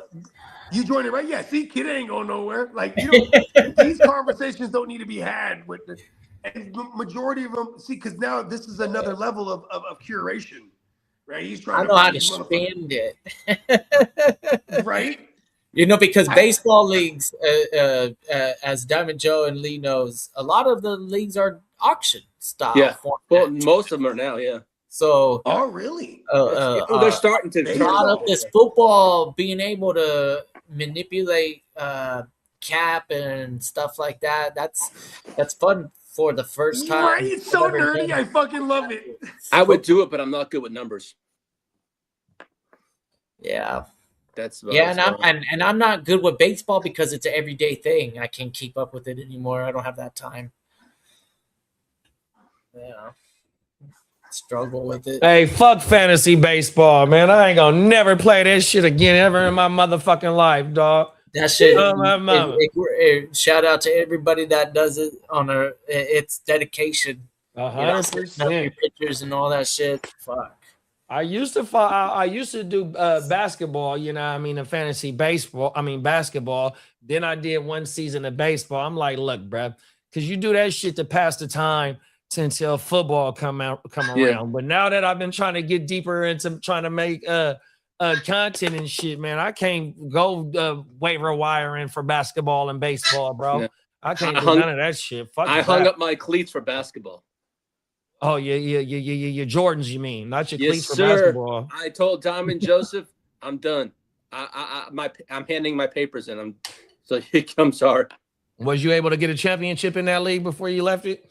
No, I'm good on that. I mean, his is a very competitive league, but yeah, I didn't get no championship. It's just in the with basketball. It's like baseball. The injuries just pile up, and it's hard to keep up. Yeah, I was terrible. I mean, because the basketball shit was on Yahoo, so when you activate your Yahoo, or you could probably even go on if we friends on there, you could see what my basketball record and shit was. That shit was terrible. Oh, mine's a bronze. Come on now. It's the worst. World. It's the worst. When I first started during COVID, I was good, but that's when I joined a lot of my fantasy. Yahoo. I think that's when I was. I think I started a couple of years before COVID, and after I got like 3-4 years in who took the hill. Yeah, fuck basketball. Oh my mama. Hey, I wasn't even watching that shit though. I wasn't even watching that shit when I was playing that shit, dog. I was just trying to pick the motherfuckers that I knew. Yeah, man. I wouldn't fuck with League Pass. I would never buy League Pass. I would never buy the NFL ticket neither. Fuck that shit. Oh my mama. And the Suns, they ain't even play. You don't even get no Suns games out here. They gotta play like the Lakers or one of them. Oh, you gotta wait for national television games? Yeah, hell yeah. Yeah, pretty much. They don't give a fuck about it, especially out here where I'm at. They could care less about Phoenix. Well, I've been noticing that Peacock now is starting to carry a lot of more NBA games now. Oh yeah. I didn't know that the motherfucking shit is on Prime. Prime got basketball games. Yeah, they're doing the exact same thing as football doing now. They're trying to branch out to the streaming services. Yeah. No, my mama.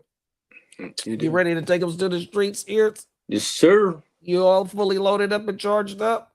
My battery's half empty, but I got a good. I actually, while I was on the way home, I did get some 49er news for all. Well, let's go. You guys got some happy. I got some happy news for you. Let's go. Let's get it, man. Let's take them to the motherfucking streets.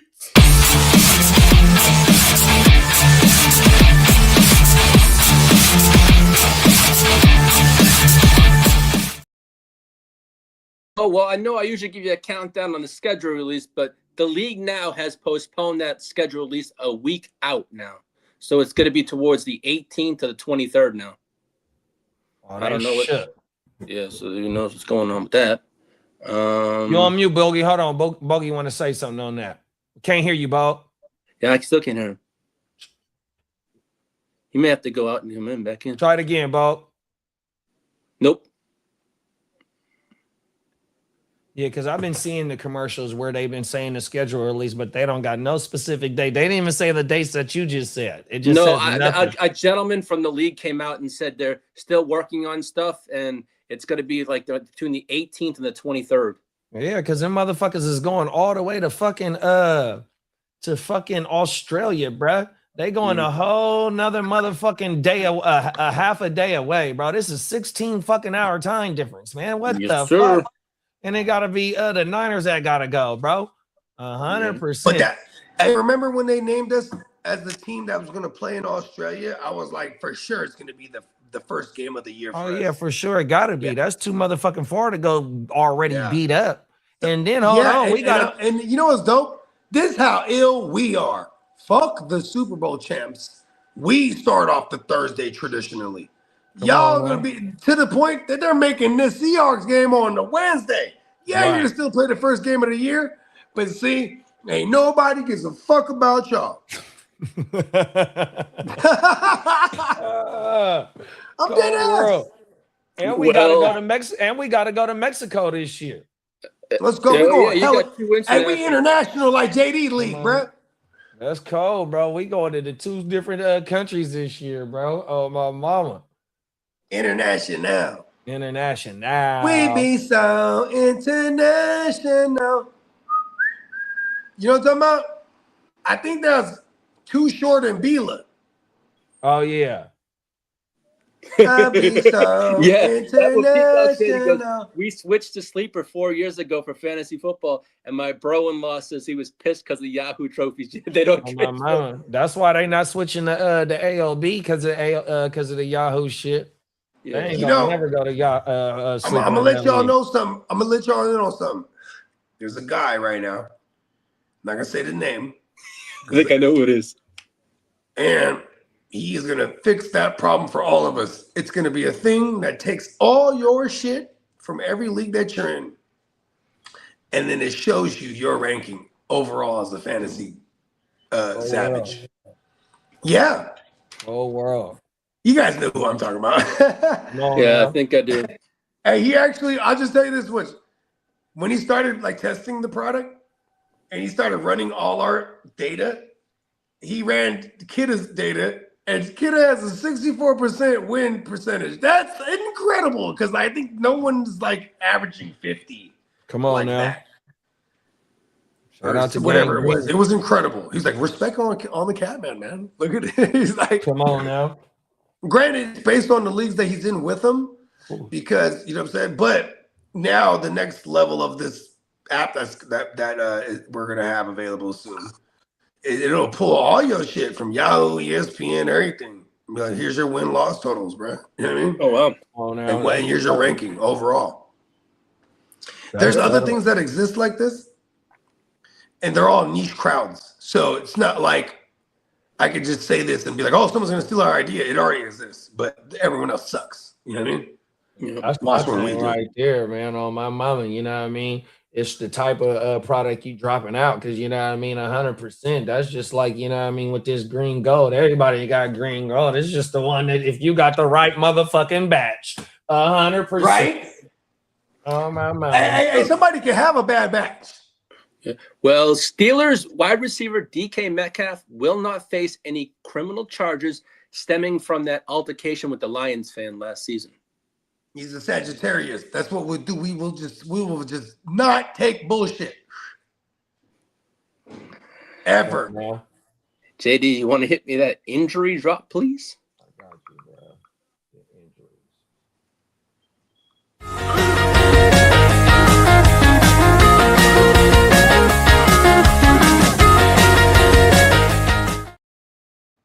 The Kansas City Chiefs plan to lean on the run game and defense early to ease the pressure on Patrick Mahomes' knee.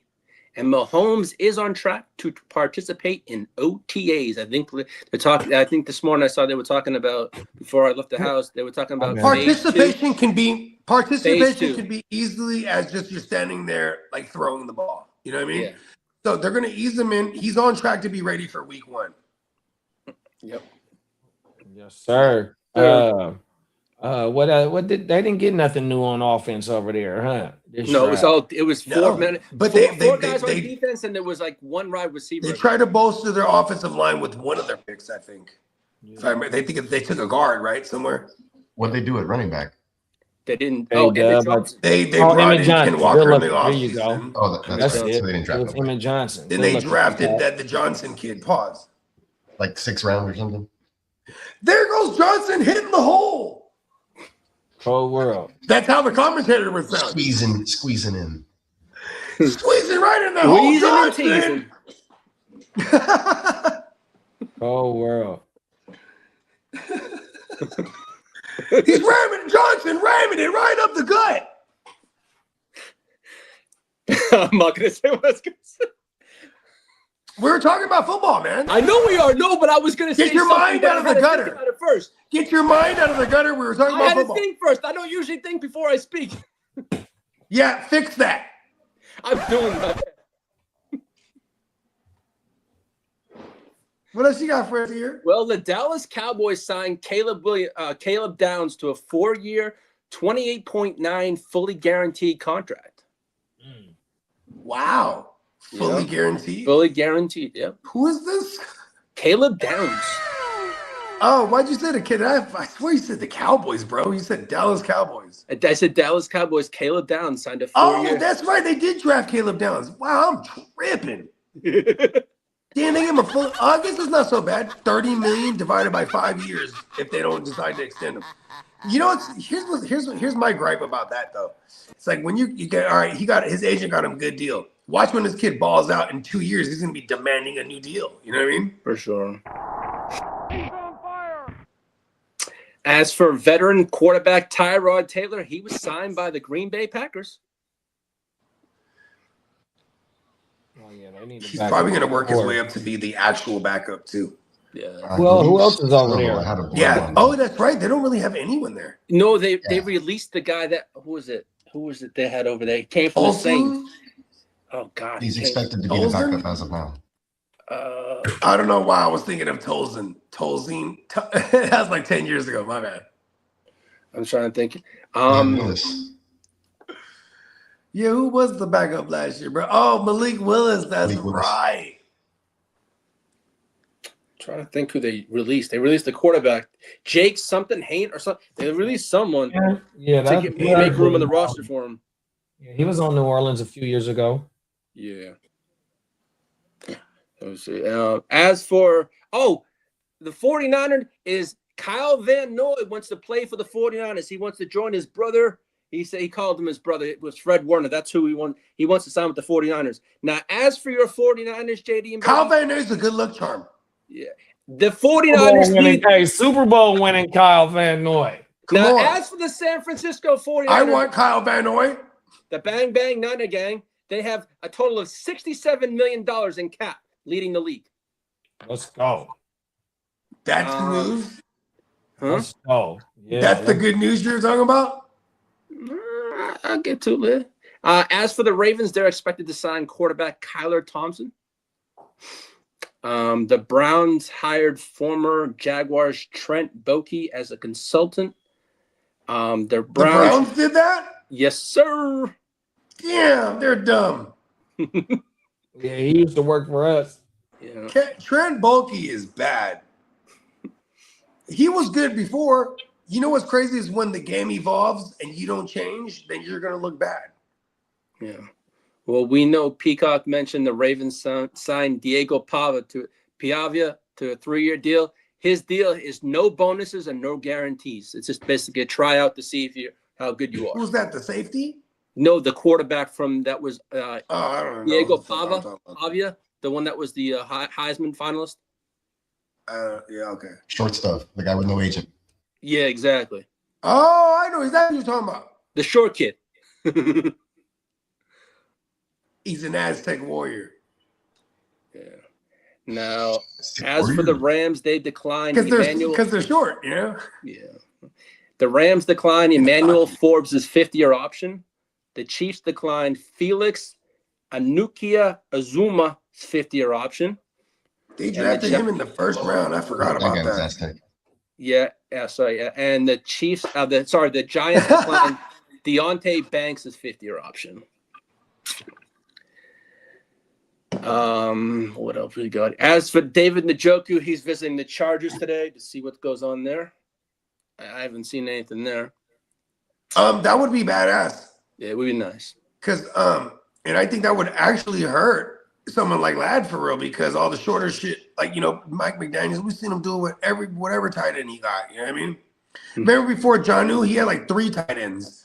Everyone would vulture each other, but it was like you would look at, like, they were putting up tight end 1 production as a group, right? Then they got the Jonnu, like, you know what I mean? He would kill Gadsden for me, like, honestly, if they get Njoku there, and then he's someone I would target late, like how we were targeting Zach Ertz the last couple of years. You know what I mean? Come on now. We tried trading for him last year, but I think word! It was about it. He was asking for too much money, but we shall see what happens. But I haven't seen anything just yet. Now, as for several high NFL execs say Jalen Carter could be a future Eagles trade candidate, Philly is bursting at the seams with cap troubles, and that's via the Athletic. Sorry. So Philly's hurting for money-wise, and he could be luxury tax. Well, he's looking for $30+ million, and they have about 5 guys making $30 million. When is his 5th year? It's this year, I believe. Let me see. Who is this again? Jalen Carter. Jalen Carter. I don't think it's. Oh this yeah. year. You know what, bro? He's gonna get traded, bro. Yeah, they say. Yeah. I mean, he had the whole spitting thing last year too. Like, that was like bad. So now you have, like, you know, organizations, if they want to pay you that bad, you already be in line offered shit that you're denying. Like, they'll lowball you with offers when they're rating, when they're rating you down like this. because they love leverage, and they got leverage when they has character issues. They already drafted him late in that year because he fell because he had unalived somebody in a vehicular joint and tried to run off on it too. So he had character issues already. Then the spitting, on a primetime game, then you got to suspend him further than just the kicking him out the game. Like he's he's giving him all the reason not to extend him is what I'm saying. Mm-hmm. As for the Commanders, they're expected to have serious interest in cornerback Trevon Diggs. Oh, you said because he's been so great since his rookie year. Right? Yeah. What team is interested in him? The Commanders. Oh. And as for the 49ers, they're that's if what did they cut? Did they cut Diggs? I think he was on the Packers. I think he signed with the Packers at the end of the year last year. Oh, so the Cowboys been moved on from Trevion Diggs. Yeah, for sure. Wow. No. And you know what's crazy is a new scenery for that guy is always going to look like, all right, look, they want me here. He went crazy that rookie year, and then the rest of it, he was getting injured. If y'all remember, I want to say he had like 10 picks that year. Yeah, he led the league with Bland. As a rookie, that was Bland, wasn't it? Wasn't it with Bland? Bland was Bland was the following year. Oh, okay. But here's the thing: is like, when you have 10 picks, that's crazy, and you're a rookie. And if you're that good, they stay away from you after that. You know what I mean? When you're a rookie, they're picking on you. And I think it was 8 picks actually. Either way, he had 8 picks, bro. That was crazy. Then the next couple years, and they just stay away from him. And then Bland's going crazy. You know what I mean? As for the San Francisco 49ers, they're linked to cornerback Kenny Moore II as a trade fit. Kenny Moore. Oh, the nickel. Yeah, from Indy. That was over the Colts, yeah. Yeah, he's a bad motherfucker in fantasy. Now, as for Xavier Legette, he is a potential trade candidate. Well, I mean, you got the cokehead over there, and you also got what was the other bruh? They just drafted this year. Brazil. Brazil. Brazil about to push somebody. He might even push Coker out. Legette is out of there, bro. And the Browns may eventually explore trading Cedric Tillman. Because it's a lot of crowded house over there, too. Yeah, he can't stay on the fucking field for us. Yeah. Hey, you know what's funny is I can see Shanahan trading for Cedric Tillman, bro. Now, as for Isaac Garindo, he may be buried with the 49ers because he may seek a new team and want to be traded because he's on the totem pole. He's on the depth chart. Yeah, somebody that couldn't get on the field, learn the Isaac system Garindo. Oh, Garindo. Oh, yeah. I mean, man, that guy too. He had mad opportunity though. Tell me I lied. This is like 2 years ago, as a rookie. At the end of the year, he got somebody help me out here. He got on the field and had some games there, just didn't handle. Yeah. Now, as for the Pittsburgh Steelers, they're growing very impatient with Aaron Rodgers and his decision. They were expecting one last week and got nothing. So they're kind of not happy. Aaron Rodgers is a Sagittarius, bro. If you tell me you got till next week to give me an answer, I'll be like, man, fuck that. I'll hit you in 2 weeks, then, bro. Yeah. Now, as for DeAndre Hopkins, he wants to play with Joe let me Burrow. do it because I want to do it, not because I'm told. Shout out to Marco. Hey, we got Marco in the building. What's up, Marco? Oh, yeah. I got your phone number, Marco. Yeah. I didn't know 12. I had to dial like 17 numbers to call you. It's all good, though. I got you. I got you locked in now. Come on now. Let's get it. Now, as for DeAndre Hopkins, he would like to play with Joe Burrow. Keyword, yeah. Come on now. Now, as for Russell, Wilson, he's in talks for a TV career, and CBS is the favorite to land him, I guess, to take Matt Ryan's spot. So he's done with football, huh? It looks like it. No one doesn't even seem to want to give him a tryout. Now, as for running back Kyron Williams and Blake Corum, they are expected to have a 50-50 split going into next season. Yes, sir. Now, the Raiders expect Jalen Naylor to take a leap, supposedly next season. They say. As for the Ravens, they're listing Jacoby Lane as a red zone weapon and Elijah Surratt expected to be in the slot role. And that's via ESPN. So that's what they're saying those two are going to be. Now, as for that Jalen Naylor shit, I don't know what other wide receivers they brought in this off season. I think they didn't bring in anybody. Well, I want to say they got a late round wide receiver, but other than that, we got what's over there already. Jalen Naylor. So yeah, hopefully, bro, can take some type of leap and give us some fantasy. Oh, production. They got Jack. Isn't Jack Beach over there? That's from last year. So from what they got last year and just adding him, Jalen Naylor, that's all they got. Yeah, Marco goes, international numbers are quite long. They are. It's like the alphabet. Yeah, for sure. So yeah, hopefully Jalen Naylor is one of them targets, them late round wide receivers that boom for us 100%. And then the Surratt and the Jacoby Lane thing, we was talking about that a little bit earlier about how they've been searching for that big body wide receiver. So hopefully we can get some production out of there. There's some targets missing up out of there. So one of them young bulls got to step up 100%. It says, Marco goes, when you call a German cell phone number from the U.S., that costs you a fortune. Yes, it does. You ain't lying. I always used to call Marco. I used to use the calling card every time I called my father because it was too fucking expensive. Cold world. It was expensive as hell. I used to have to get like a 30-minute card when I used to work at Staples back in the day for like 18 years, and I guess to get them for dirt cheap international cards. Oh, now, yeah. as for the Colts, they have DJ Giddens and Seth McGowan competing for the RB role 2 behind Jonathan Taylor.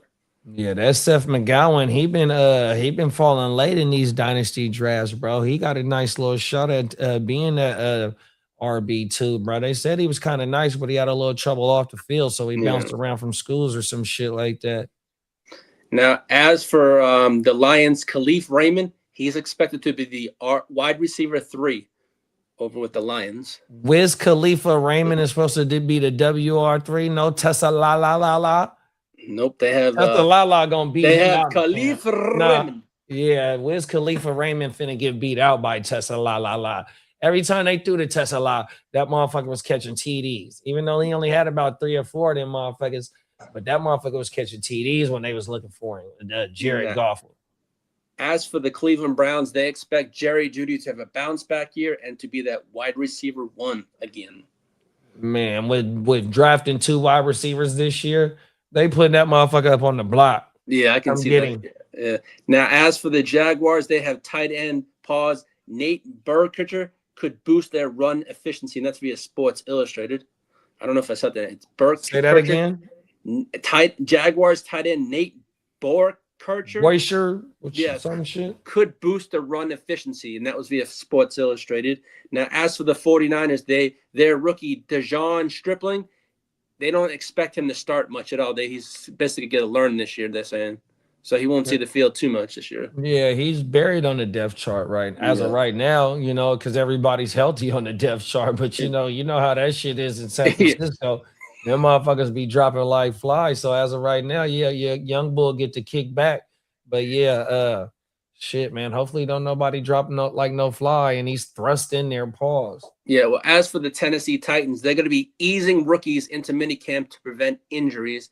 And Brian Daboll said Carnell Tate, in quotes, must earn everything. Hold on. Marco said Mia Khalifa plays football. And then Crooked says, I hate to correct you, Lee, but it's impossible. Raymond currently plays for the Bears. What the hell? All right. Wow. And then Marco said the guy that made the crazy offers for Dean and Winston doesn't need them anymore. He drafted decent IDPs.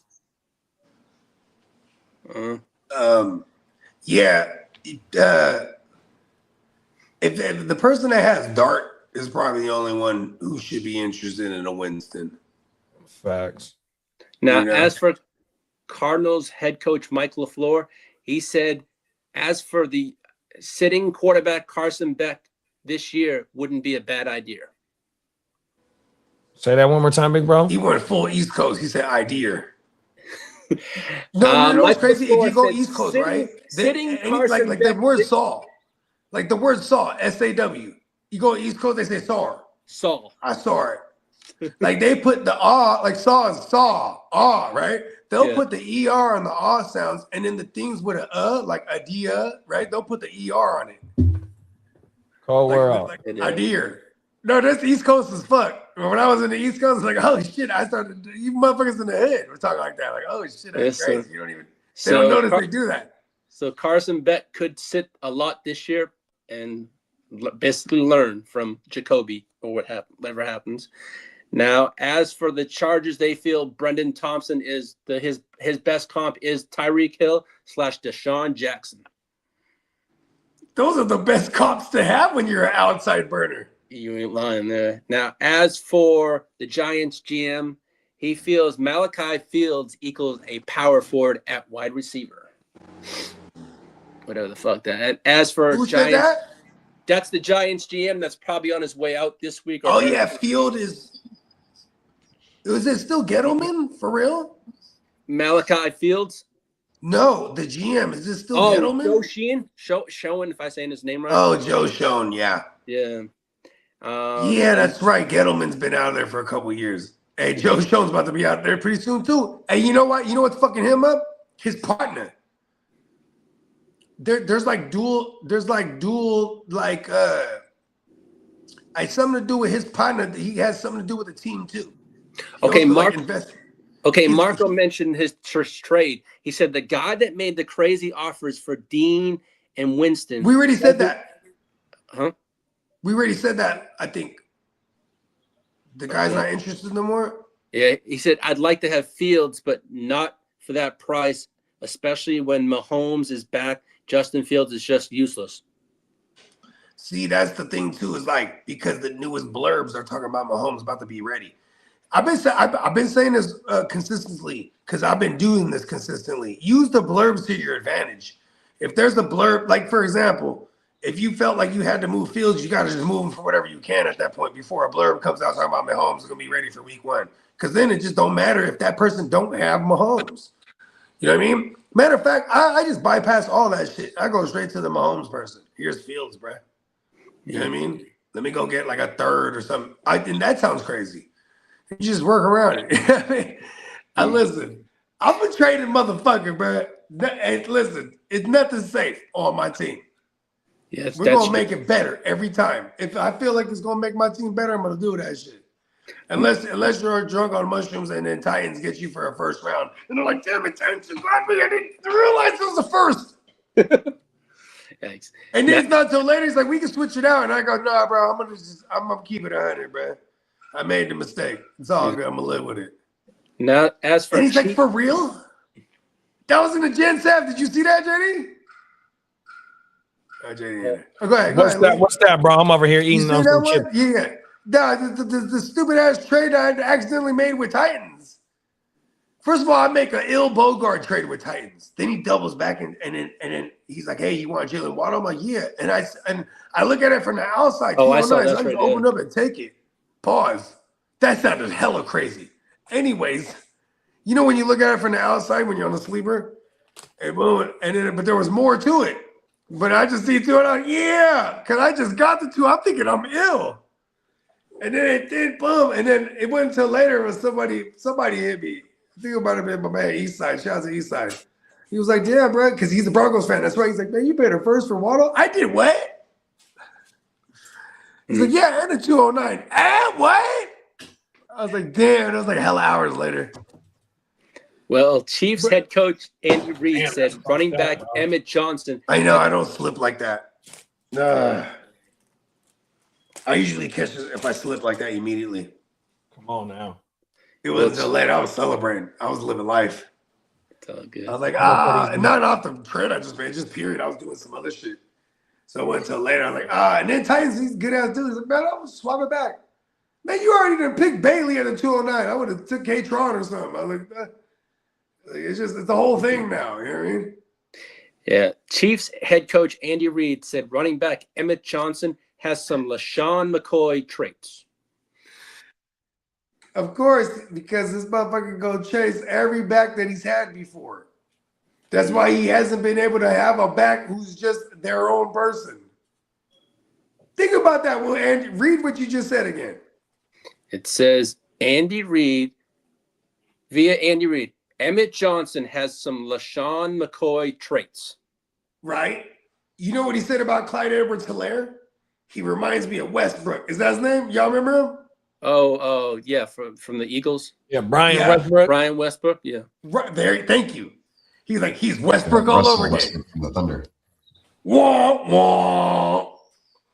See, this is what I'm saying. But then when he has a Damian Williams or a Kareem Hunt, or like this guy does hit on running backs. You know what I mean? Yeah. Like he be hitting on running backs. But like when he's trying to compare somebody to somebody, I don't like that track record. Nah. That's why he brought in Ken Walker too, because he's like, fuck, let me just bring in somebody who's shown and proved it. You know what I mean? And we're gonna pay him. Fuck it. Kevin Johnson, what y'all think? Is it y'all okay? Let me ask y'all this. Is it a 2-back system? Where at? Kansas City? Yeah. I That's think what so. we're talking about. It shouldn't be. It's definitely gonna be a 2-back system. Yeah, Because it's been, huh? It's always been that way. But then you do have Eric Bieniemy, where it's like it's gonna be like majority 1 back, because Eric Bieniemy's back. In his absence, it was the Trubuskys over there, and then it's been 2 backs the last. And you know what's crazy? Because they won 2 Super Bowls like that too. You know what I mean? Actually, bro, they did win a Super Bowl. I'm sorry, let me retract what I said. They usually do feed 1 guy, but I'm still thinking about Kareem Hunt, because when they did win the Super Bowl finally with Eric Bieniemy as the OC, they had a plethora of running backs right? It was Damian Williams, Darrell Williams, fucking whoever the fuck. Then they went back to it, lost to Tampa Bay. They had Lev Bell, Clyde Edwards-Helaire, and fucking Shady McCoy. And that was still Eric Bieniemy. So yeah, it might be annoying. JD said it without even thinking about it. He's like, it's gonna be 2 backs. Dan, so how do we feel about Ken Walker? Because people they're picking him up like 3rd, 4th round and single QBs. You know what I mean? 3rd round for sure. Yeah, you better go try and get Emmett Johnson. I've got him in quite a few leagues already. Ken Walker's not the healthiest too, bro. Come on now. So it would be smart to make sure you acquire a K Johnson. If I said just acquire a Johnson, that would have sounded crazy. Yeah. K Johnson. Is it K Johnson? It's Emmett Johnson. E Johnson. I was totally off. Johnson, yeah. It's several letters away. Yeah. Well, as for the Panthers, they're discussing a long-term deal with Bryce Young. What does that discussion sound like? I don't know. I don't know. I'm not in those meetings. I don't know. But hey, we'll see what they do if it's a short extension. But who knows? But right, they're gonna talk. As for Dolphins linebacker Jordan Brooks, he threw a short joke at him. I see you. Never mind. Now you didn't catch it. Go ahead. As for Dolphins linebacker Jordan Brooks, he's seeking a raise, or he's seeking more money. The Texans have not engaged in serious extension talks, pause with C.J. Stroud just yet. But I did see that their owner came out and said that they are behind him, that he will get that contract in time. As for the Eagles, they're dealing with a lot of cap pressure per league sources and the Athletics. So that's why the Jalen Carter shit came out. As for the Buffalo Bills, they're submitting. Hold on real quick. Yes, sir. The Jalen Carter shit, you know what's fucking him up? They told him last year when they paid Jordan Davis. Yep. Who was drafted a year before him in the 1st round, and they made sure they paid bruh because he started showing the fuck out in absence of Jalen Carter. Matter of fact, there was even a Nolan Smith. He finally started showing up because, like, you know what I'm saying? They had a lot of high-end pieces, and Jalen Carter's the only one they're not talking about paying, bruh. Yeah, they even paid Jordan Davis before him. PB and J's in the house. What up, PB and J? We in this thing. The greatest sandwich in the world. Marco goes, what are your opinions on Pavia and Nussmeier for practice squad purposes? It's so sad because our man Marco here, he needs quarterbacks so bad in this dynasty league. And like he's asking us questions about these guys, bro. You need people to die for a Nussmeier, like 2 people. Yeah. Like you need Mahomes to like die again, and then Fields die shortly after, and then Nuss, right? If I have any of those guys anyway, I'm just picking up every one of them as possible and trying to peddle them to the QB. The manager that has the starting QB. That's the approach I would take. Otherwise, I'm trying to pick up skill guys. Like anything else possible. All the depth, pick up all the depth charts guys as possible that you have on your team. If I have a player on the Panthers, I'm gonna pick up that Panthers wide receiver. I'm just gonna things that'll help me if things happen to my team. Instead of hoping other things happen to other people's teams. So then these pieces I'm holding on to become usable. You know what I mean? No. Because that's part about winning. When you're trying to win, you're thinking about the team you have, right? What do I need to this team? Like, Margo, I'm glad I got your phone number. I'm going to text you. That way you got my number. And then I can steer you in the right direction. Because you just got to make a trade. You got to start parting with some pieces here. This might be a rebuilding year. You may be like, all right, what's the best? This is what I'm going to tell them. I was like, what's the best pieces you have? I'm going to look at this team and be like, we're flipping these guys. And we're getting picks and players. You know what I mean? And in 1 year's time, we'll be back in the mix. Yeah, if you can wait 1 year and tank, boy, you get the 101, boy. You're going to have Jeremiah especially Smith. For a quarterback, yeah. Come on. If your team is bad looking and you know it, that means everybody else knows it. Don't try to win. Marco, so in that league that I wanted to get you in, right? I told myself I am not doing no trades during the startup, right? No lie here. Let me put my. Then he went crazy. And the cold thing is, I told myself I'm not doing no trades. All I'm doing is just picking up all the leftovers after the people that I draft in between. Pause. So here go my thing. I get one offer. Boom. I accept the trade. Boom. Here come another trade offer. Accept the trade. You know what I mean? Here it is now. I done completely went off my draft schedule. But the cold thing is, I got players that's putting up points, but also and you got hella picks for the future. Exactly, Marco. And you kind of did that, Brody. I ain't gonna hold you. Fact. So yeah, man. Try and maybe if you could sacrifice 1 year, I'm probably gonna be sacrificing 1 year on my mama. So it is what it is. But yeah. Try and stack some picks up, big bro, on everything. And like Bogey said, with the picks that you got right now, bro, you can't go wrong if you don't got no action at no quarterback, man. There's some gold out there with these skill position players, 100%, bro. Yeah, because Lee just said I would pay zero attention to a lot of the dice roll QBs this year, because next year we're gonna get like an influx of like 11 or maybe even more QBs. It's 8 to 11 quarterbacks, yeah. And they'll push all the position players down in Superflex 100%. So you're definitely getting your second round picks next year are going to be gold just as well. All your picks are gold, bro. Because in this year's draft, it's a lot of motherfuckers that sliding late that also because the IDPs are the better value. Yep. Not the better value. The IDPs are drafted up high, so this pushed a lot of the skill guys down too this year. Yeah. Now, as for the Buffalo Bills, they're submitting bid to host the 2029 or the 2030 NFL draft in their new stadium. Uh-oh. So here we go. And as for Miami Dolphins, Hefe, man, born and raised in Buffalo. Come on, Hefe. Now, as I said earlier before the show started, the NFL schedule may release the week of May 18th, and that's via John Breach from CBS Sports and Mike Knorr, because the league is trying to manipulate. May 18th, that's one of my best friends' birthday, man. Shout out to Brian, man. I love you, blood. Shout out to B, man. I love you, B. Now, coming out here in Texas, they're saying Cowboys undrafted free agent Michael Trigg and DJ Rogers have impressed early for the Cowboys, and that's via the Dallas Morning News. They say these two undrafted free agents have been very impressive for the Cowboys coaching staff. You said Trigg is a tight end? Trigg is a tight end, and DJ Rogers, I don't know his position. Trigg. What is it? T-R-I-G-G? T-R-I-G-G. I was able to get one share. That's the trigger. That's the trigger man, bro. Come on now. We got a trigger man in the league. It's the trigger man. and DJ Rogers. And then regular DJ Rogers. But the Trigger Man, though, his name, Michael though. Trigger. He's the biggest thing. Trigger Man in the league, bro. Hey, but see, they still got Fergie's son over there, though. But this is the one thing that you can bank on. Life after what was the long-standing the white boy tight end? Dalton Schultz? Witten. No, Michael Winston Witten. or something with a W. Witten. After Witten, they have not paid a tight end long term.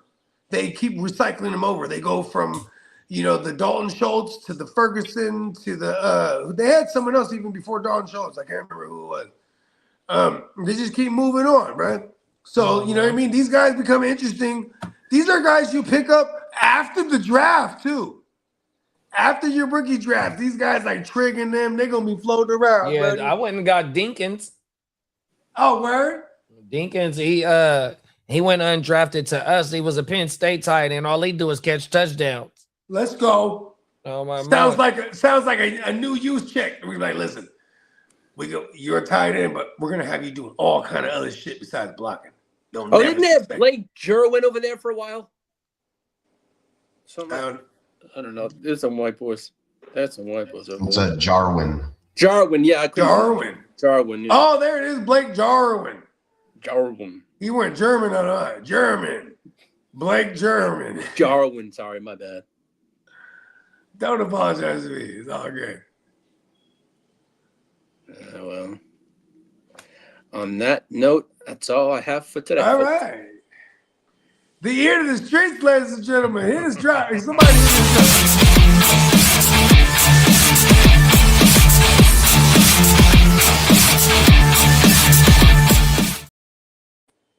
PB&J said Shoemaker. Yeah, Shoemaker's there too. Yeah. See, they always stay stocked up. Is good. Yeah, see, that's a good name to bring up too, because they're gonna stay stocked up. If anything happened to Fergie, they had the Shoemaker ready to go. Remember when Fergie went down, Shoemaker was a thing for a sec. Yep. And here's another thing. Here's a fun fact. Dak stat is Dak in his career the second the most targeted. Oh, I'm sorry. The stat is the second most targeted. And hold on, let's count how many. 16, 17, 18, 19, 20, 21, 22, 23, 24, 25. We're going to 26. So out of 10 Dak seasons, 8 out of those 10 seasons, the most targeted position is the tight end. Oh, I'm sorry, the second most targeted. So no matter who it is, he's going from looking at the number one option receiver, and he goes right to the tight end. Dak has 8 out of his 10 seasons where the highest targeted position, second to the receiver, is the tight end every time. But it's at a high volume. Dak just plays it safe. All right. Well, it just came out. The reason why Aaron Rodgers hasn't signed, it's financially related. He wants some more money. It's about money. Give me more money. I took your franchise to the playoffs. And that, first time I was there. I just woke up, went to the Steelers, took y'all to the playoffs, bro. Give me the bag. And that motherfucking tender they put on him to pause, it was a 10% increase or a 15% increase in his pay if he comes back and signs with him. So now 15% on 10 million guaranteed, right? Or I guess it was 13 million was his contract or something like that, but it was the 10 guaranteed, like he has stated on the McAfee show, right? So even if you just go whatever percentage upwards, he's like, no, I need double that. Come on now. You know what I mean? Like, it's a 1 year thing. Here's the thing. Why isn't Aaron Rodgers? Aaron Rodgers, his time in Green Bay fucked him up his one last year there. Because then he goes to the Jets. He gets all the big money. But then his time with the Jets is dictating what people are willing to pay him right now. You know what I mean? Now he got that team into the playoffs. He's not incorrect here. Now you have to give me 40 guaranteed 1 year. Have you seen the rumor floating around that he might be trying to get to Arizona? Arizona, I saw that. Okay. All right. I thought of this a lot. Aaron Rodgers, if he retires right now, we will remember his last plays. He threw a pick 6 or something like that, right? Or a pick. He threw a pick at the motherfucking the Texans in the playoffs. I was going to say my last memory of him is throwing a pick 6 versus the Texans in the playoffs last year. There it is. So I had it correct. Thank you. I don't think Aaron Rodgers with the Arizona thing. It's because he was the MVP multiple times with brother Matt LaFleur. Mike LaFleur's over there in Arizona. He goes over there.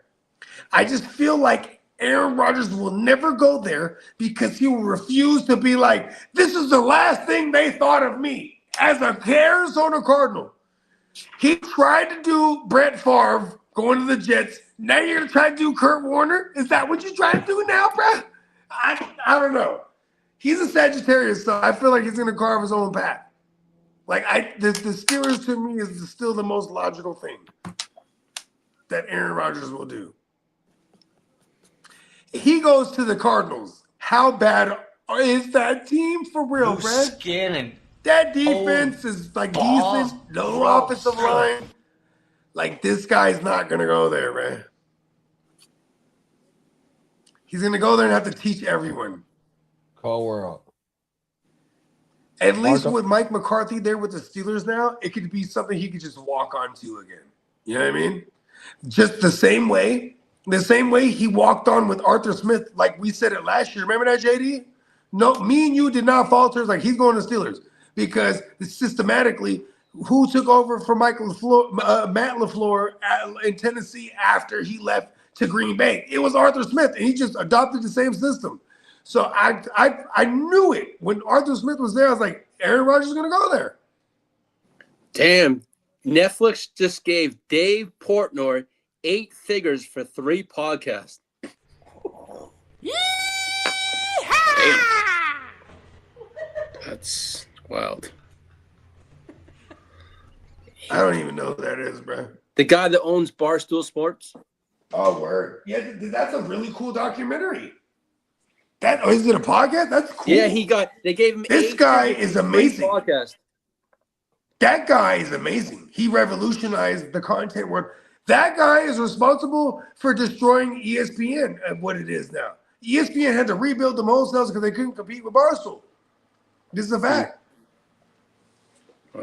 Suscríbete a mi canal de YouTube, dale like y activa las notificaciones.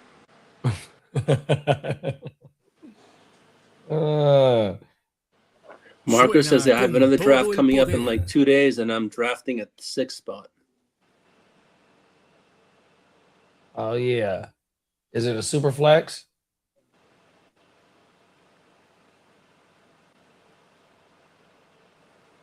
The 6 spots you're gonna have a nice choice of some players. Lemon. And the some of the drafts that rookie drafts I've been in, that's where price is falling. It's like the middle of the first round. Or Casey Concepcion around that area too. Yeah. Depends. You said Barstool Sports didn't they gave Pat McAfee like 120? Something like that. No, that was ESPN that gave it to McAfee, wasn't it? Because he was on ESPN. Marco said it's the super flex and it's a tight end premium IDP league. Oh yeah, you're gonna have a nice pick a player at the for sure, yeah. At the 106. Johnny said the 6 spot is dope. You get either Price, Lemon, then get another pick in the second. Talk that shit.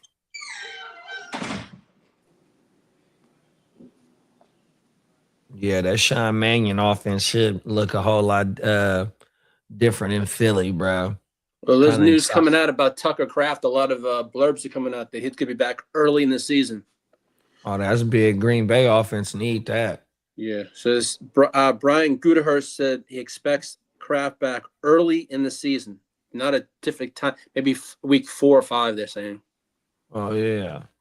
Yeah, he's worth drafting and stashing. That way you're a little bit ahead of the waiver wire, especially if you can add to your IR and redrafts. He'll probably go in the pup. He'll probably start in the pup then. Drafting with your last pick or some shit like that. Try and stashing. He was balling last year. Let me go pull up his shit real fast. Hold on, y'all. I'll pull the shit up on the screen too. Damn it. Fucking up.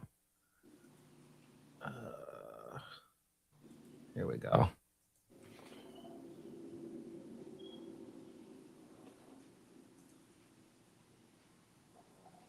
Let me see. Can y'all see that shit? No, y'all can't even see that shit. Hold on. There we go. Boom. Then we come down here. Let's go to his game log. He played 8 games last year and had 6 TDs in 8 games. He was averaging 14.7 games. Boy, he was balling last year. And then we go to his game log. 9.9 week 1, 24.4 week 2, number 1 tight end, 5.9 week 3, 10.6 week 4, week 6, another 12, week 7. 16.8, 33.3 in week 8. He had 2 tight end, 1 finishes, 147 receiving yards in week 8, 24 in week 2, 2, and went on 3. He had 3 straight games with a touchdown, and in week 8 it was 2 TDs. That's why he had the 33 points. Yeah, Buddy was going crazy last year. Receptions.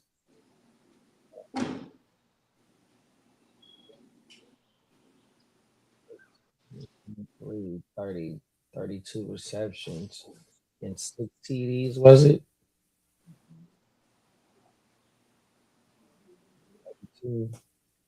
32 and 6. Wow. He was, it doesn't have his total percentage, how he's when he scored his TDs. I love how they do that. But it's a lot, though. Buddy was going crazy. Shout out to Tucker Craft. Marco said, I got Concepcion at the 7th. Price was already gone. Yeah, Price been going pretty early. Well, middle of the first, excuse me. PB&J said Musgrave hasn't just developed like I had hoped. Oh, yeah. I forgot about Musgrave. Yeah, he's the other one over there, Yeah, they offense a whole lot better when Tucker Craft was out. Because it basically runs through him. Or it did last year before he got hurt. Yeah, because Watson wasn't on the field when Tucker was there. I think Watson didn't come back here. Let me pull Watson's shit up. I'll share the screen. Let's go to Watson's shit because Watson had a good run towards the end of the year too. And Watson is the one that I'm targeting in that offense. Damn it. I pulled up Logan Thomas. Right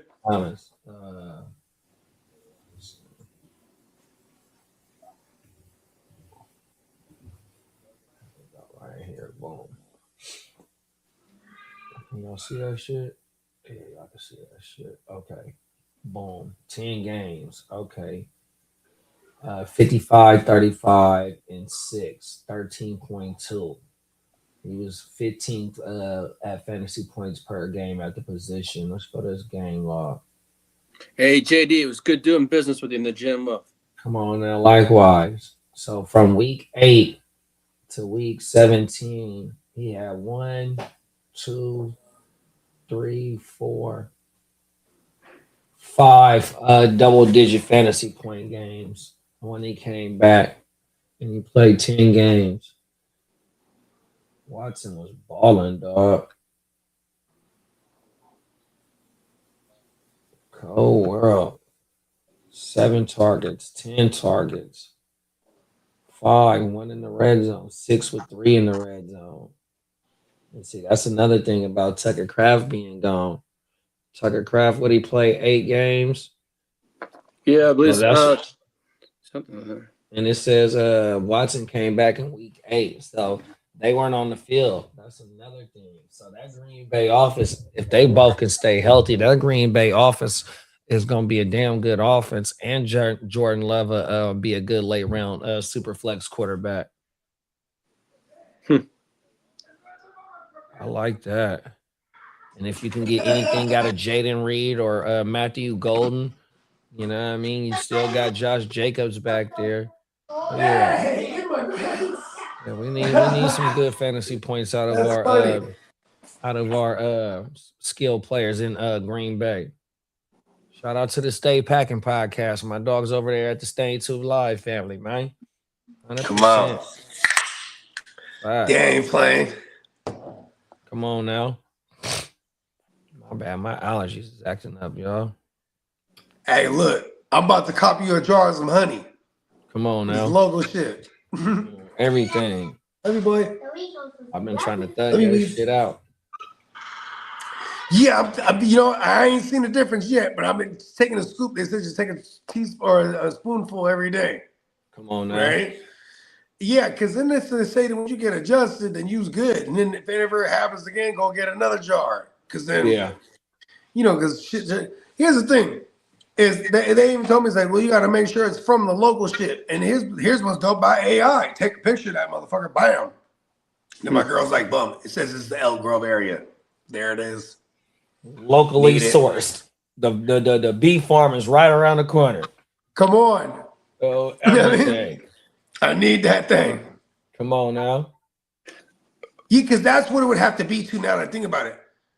It would have to be a local joint from somewhere in your area in Sac. Facts.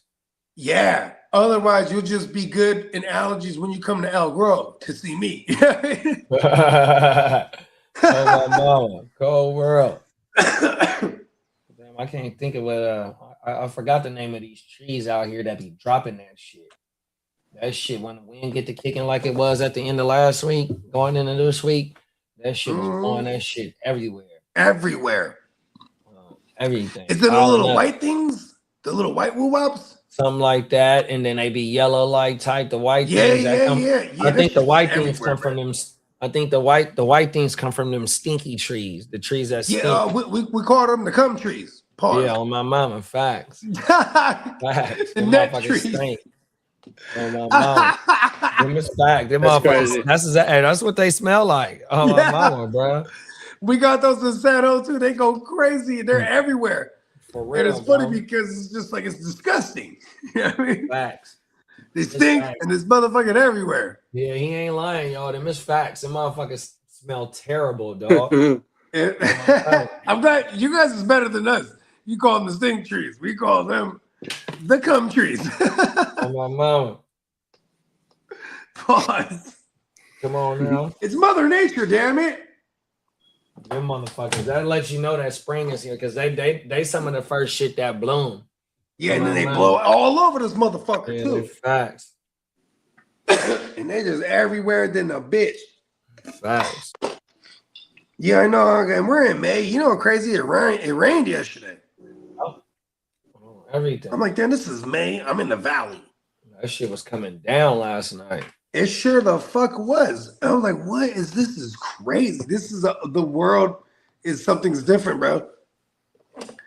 Kev used to make a joke when I first moved out. He's like, man, you brought the Bay Area weather out here. I was like, that's what everyone tells me. Because when I came out here, it's just raining and shit. And I'm like, well, what the fuck is this? This is not how it was every time I fucking visited. You know what I mean? Come on now. Every time I visited, it'd be hot as fuck. But it's still that too. But it was just like, what is it raining in May? PB and Dub said it snowed May 1st. Well, where he at? That's crazy. Whole world. Literally. That is crazy. Because that's like we're, the earth is like different in the space wherever we're at now. Yeah, it could be like on inches, bro. Like we had pivoted some inches or something. Or like they say the moon moves like a couple centimeters every year away from us.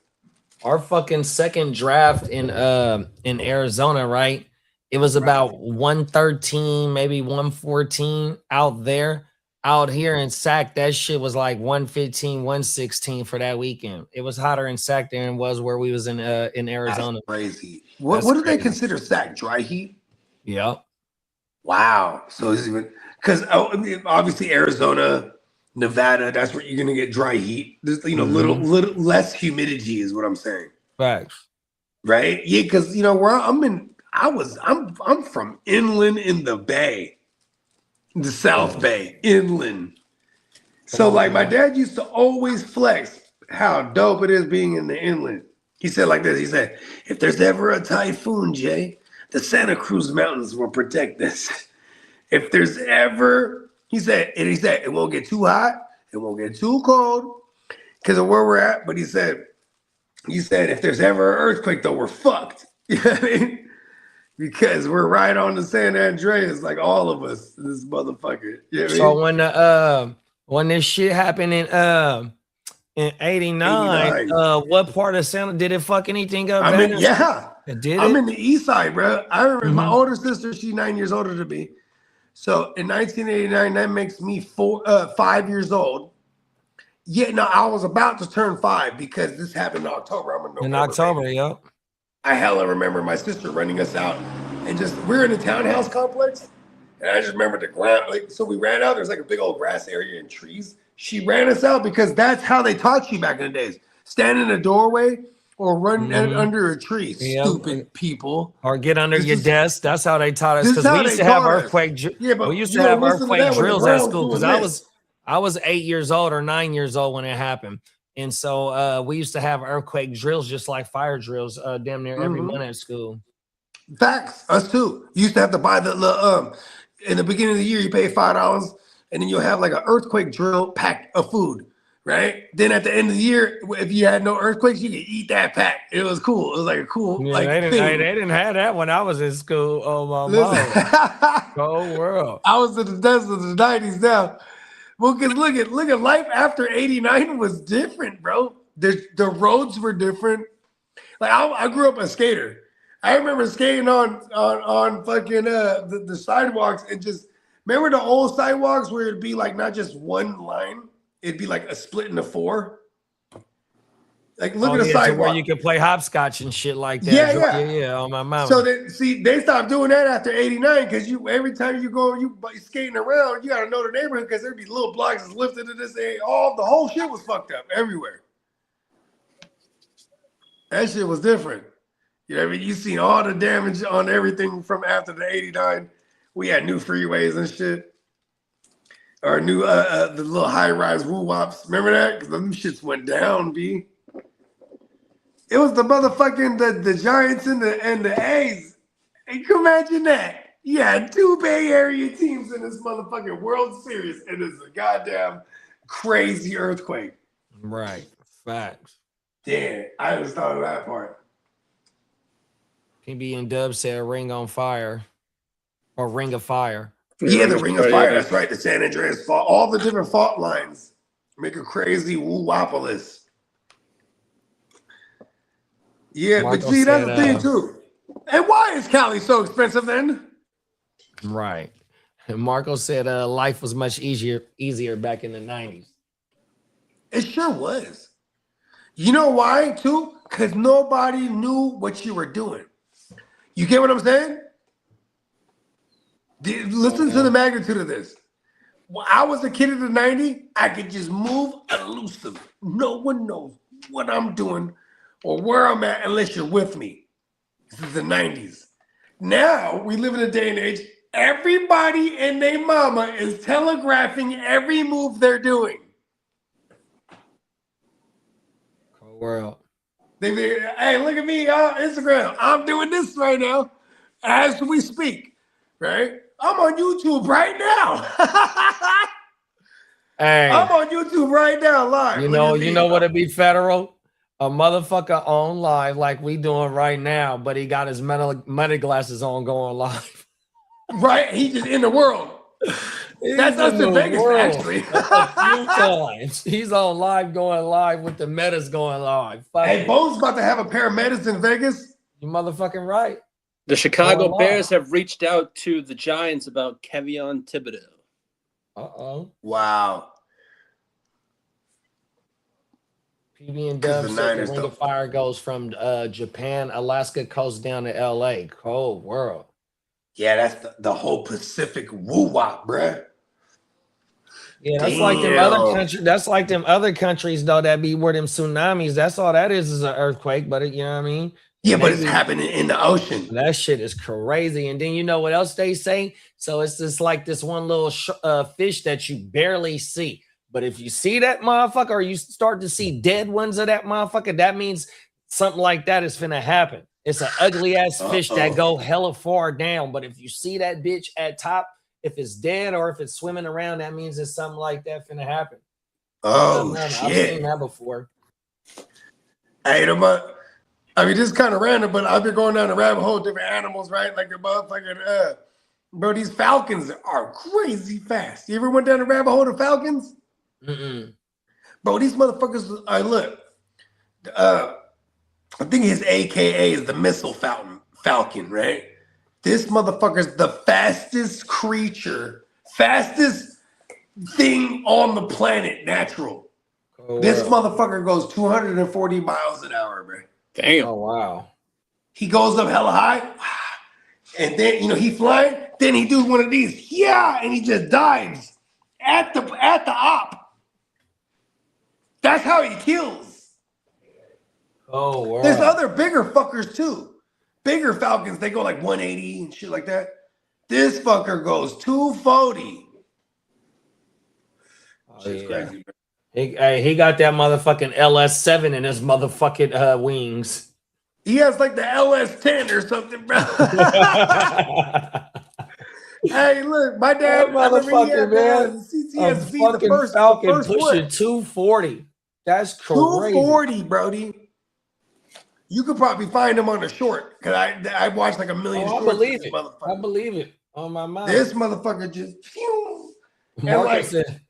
Marco said that's what I used to post stuff on Facebook, like I just farted or looked decent or took a decent dump. Just posted stuff on. Is that why he ain't been on Facebook? Hey, Facebook banned him up. They banned him for like a month. They're like, enough with the feces post. Oh, world. Hey, look, bro. That I ain't gonna lie to you. That's the first thing the doctor asks you is how your poo looks when you get older too. Like you're supposed to look at it apparently. Facts. You know what I mean? Because it'll tell you everything that's going on inside you. You're like, oh shit. Literally. But that's the thing too. Yeah, I mean, I'm probably on Cinco de Mayo getting turned up early to board it. Now we're in the afternoon. I'm probably the wrong one to say, you know what I mean, take care of your healthies, right? But yeah, that's something I've been consciously doing. Like, look, I started doing the black seed. I've been on 2 weeks now of the black seed oil. This motherfucker suppresses your hunger, bro. Oh, wow. It cleans you out, then it suppresses your hunger. And I'm smoking hella weed. I have to remind myself to eat. Now I was kind of like bulking up for a second there. Now I'm Bruce Lee cut because I'm still exercising. I'm like, whoa, this is crazy. I have to like eat. Like, I have to eat because I'm not hungry. Yeah. That's it. Yeah. He's talking to you? Yeah, he's talking all about me. Stop talking about it. Hey, what draft we got going on? I know we got the international. I know we got the gym. Where we at in the gym, Wealth? Hey, that Carson, what y'all think about my Carson Beck pick? I'm like monopolizing all the QBs. What league you get him in? In the international. Oh, yeah. Talk that shit. Yeah, I have Burrow, Goff. Then I took Shador and Danny Dumbass. Then I took Tua at one point, and I took Carson Beck. And it's because, Emil, if you're watching this, you are not safe with Brissett as your two. Oh, I have a whole menu for you now. I want to say it's a few teams with only two quarterbacks. It's all good. That's why I'm grabbing up a gang of them. Oh, my mother, fact. Might as well monopolize something. Yeah, whoever got Brock Purdy in that league, you better come tap in. I got Mac. Oh, you Jones. got the Mac? Yeah, I got Mac. Damn it. You beat me to the Mac. Cold world. Yeah, he was gone about 2 rounds ago by JD. You know what's funny is like I told like this song goes, we were talking about this league. I go, shit, who has Brock? He goes, I do. I go, damn, you have Brock in every league, bro. Back. Oh, Song. I go, that's why you had a bad year last year. Song had him. Song got him. Song has him in every league. I'm like, bro, listen, I Oh, represent the and gang see, too. I just got a first round pickup out of Song too, so he gonna have to come tap in. He's gonna have to give players to get. Uh-oh. He's gonna end up giving you the Brock. Like, Right. So E-Rock's on the clock over in the international. Oh, E-Rock is okay. Shout out to E-Rock. I did tag him though because I took my pick. E-Rock like to do business. He been trading a lot in this startup. Yeah, he been bouncing all around the board. I made 2 trades, and I made them back to back in the same round because I knew the value of those future picks at that point were going to hit way harder than I waited later. You know, one of my signature maneuvers is using a future first, especially in these 20 with the way people view the 27s. I'm gonna buy me another first. I'm gonna get in there with, and I'll dress it up with some extra picks, whatever the fuck. This one, I just waited because I was in the middle too. Being in the middle, you just let everything fall to you. You know what I mean? Come on out. I'm the same way when I'm on the outsides. Like when I'm closer to the bookends, like I go, oh fuck, I might have to wait 20-something picks, bro. I need to make a move. When you're in the middle, you're like, I only have to wait 12 picks, or I only have to wait 10 picks, or you know what I mean? I don't know why I always consciously will pick the back. I just be on the back. I won the 100-yard dash, so I picked the 110. Right? Oh, because we like, especially in a third round reversal, it's almost optimal. First of all, this ain't no third round reversal right here. Yeah, this one's regular traditional snake. I loved being in the middle. It's like, let's go. I'm unaffected either way, even if it was a third round reverse. Come on now. Right? Brandon said the Texans is going 20-0 this year. Shout out to Brandon. Let's go. They're getting ready for the 18-week season. They're gonna win. They're gonna win in their bye week this year. Let's go. Come on now. I'm an honorary Texas fan because the Meeks, man. Bro, see, no one even talks about that thumbprint of Shanahan. Like his defensive coordinators got gigs. You know what I mean? Facts. All right, so Steamboat's on the clock over in the DGen. Let's go. So that's done. 20-0 gonna be the score of every game. Talk that shit. Eso es todo por hoy. Okay, I'm gonna say this right now. If the Houston Texans offense can just get like one more notch better, 2 more notches better, right? Very dangerous now. Because teams don't beat them by teams don't put 40 on them. Teams don't barely put 30 on them. Oh, there's a blurb about Breece Hall. The Jets are in the ballpark for a 4-year, $60 million with $38 million guaranteed for Breece. Get your money, man. Let's go. Keeping me in New York with all them weapons they just added. That's the ballpark that they're at, but they're not. That's what they're floating around. So we shall see. Oh, my bad, Joe. Yeah. Oh yeah. Yeah, Breece Hall. Yeah, he's a guy, man. It is gonna be fun to see them because this is like a cool story. This is the junior story. We got Rodgers. He's the story. Geno's the junior story. Him returning to the Jets and they're like Aaron Glenn ain't trying to build for no future as when it comes to his job. He's trying to win now to keep his job. For real though, they're not just like, all right, we're gonna build for the future for me to get fired and have someone come in with all these draft picks and shit. He's trying to win, so it is gonna be fun to watch them because they might rattle off like 6 or 7 wins here as a floor. You know what I mean? I mean, they have competency at QB again. I mean, they were a 6-7 win team with Rodgers. You know what I mean? And Geno definitely played behind the worst offensive line ever in the last 10 years history. For real. So, with the Raiders, I mean. Yeah, Hey, that's why the Raiders is so exciting this year because, bro, they just did anything to the offensive line. They're going to be better. You know what I mean? Brandon said, the Jets really be paying the ransom to the hostage. They really do. I know, bro. That's how we can get it back, huh? Hey, that's sad though. Somebody hold Gino hostage, bro. He just be like, all right, fuck it. Yeah. He ain't lying there. Oh, wow. He's getting a decent bag. I think they traded for him, so he's getting that same bag. They're completing the bag that the Raiders offered him. Because the Raiders offered him a bag being like a guy who got a team into the playoffs. You know what I mean? And it was what was his name? Pete Carroll was there, so he made sure. Crazy old man Pete.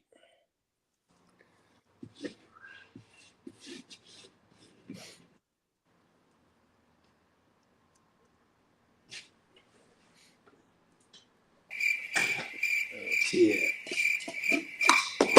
Yeah.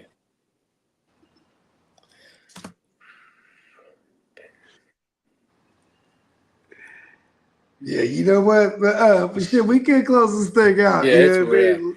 Yeah. Let's go ahead and hold on, Lee. I got this, man. We can go ahead and close this thing out. You know what I mean? DRPCogmerch.com. We got a Cinco De Mayo sale, I think is what it was. I saw. But we also got and please do utilize the current sale. But we do got a big sale. If you missed this one out, coming up at the end of the month.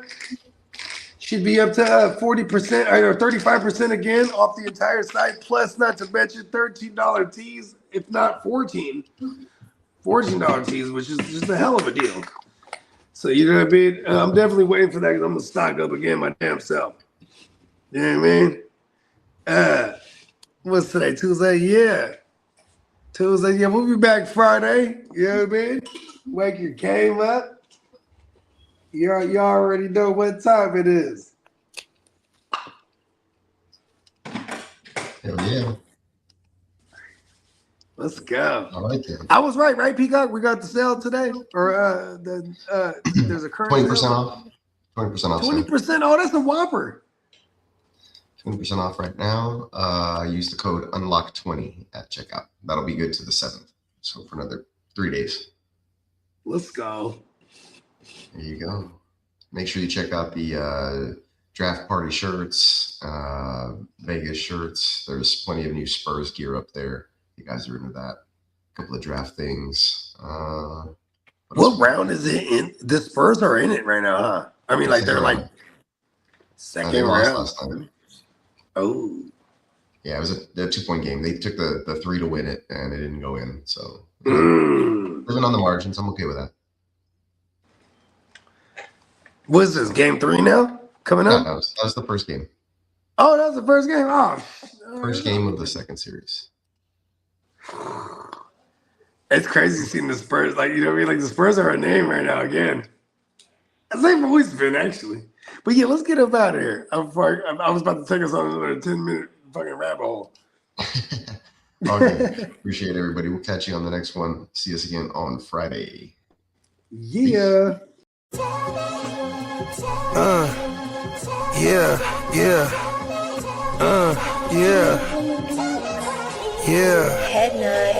Sky. I run a tight ship.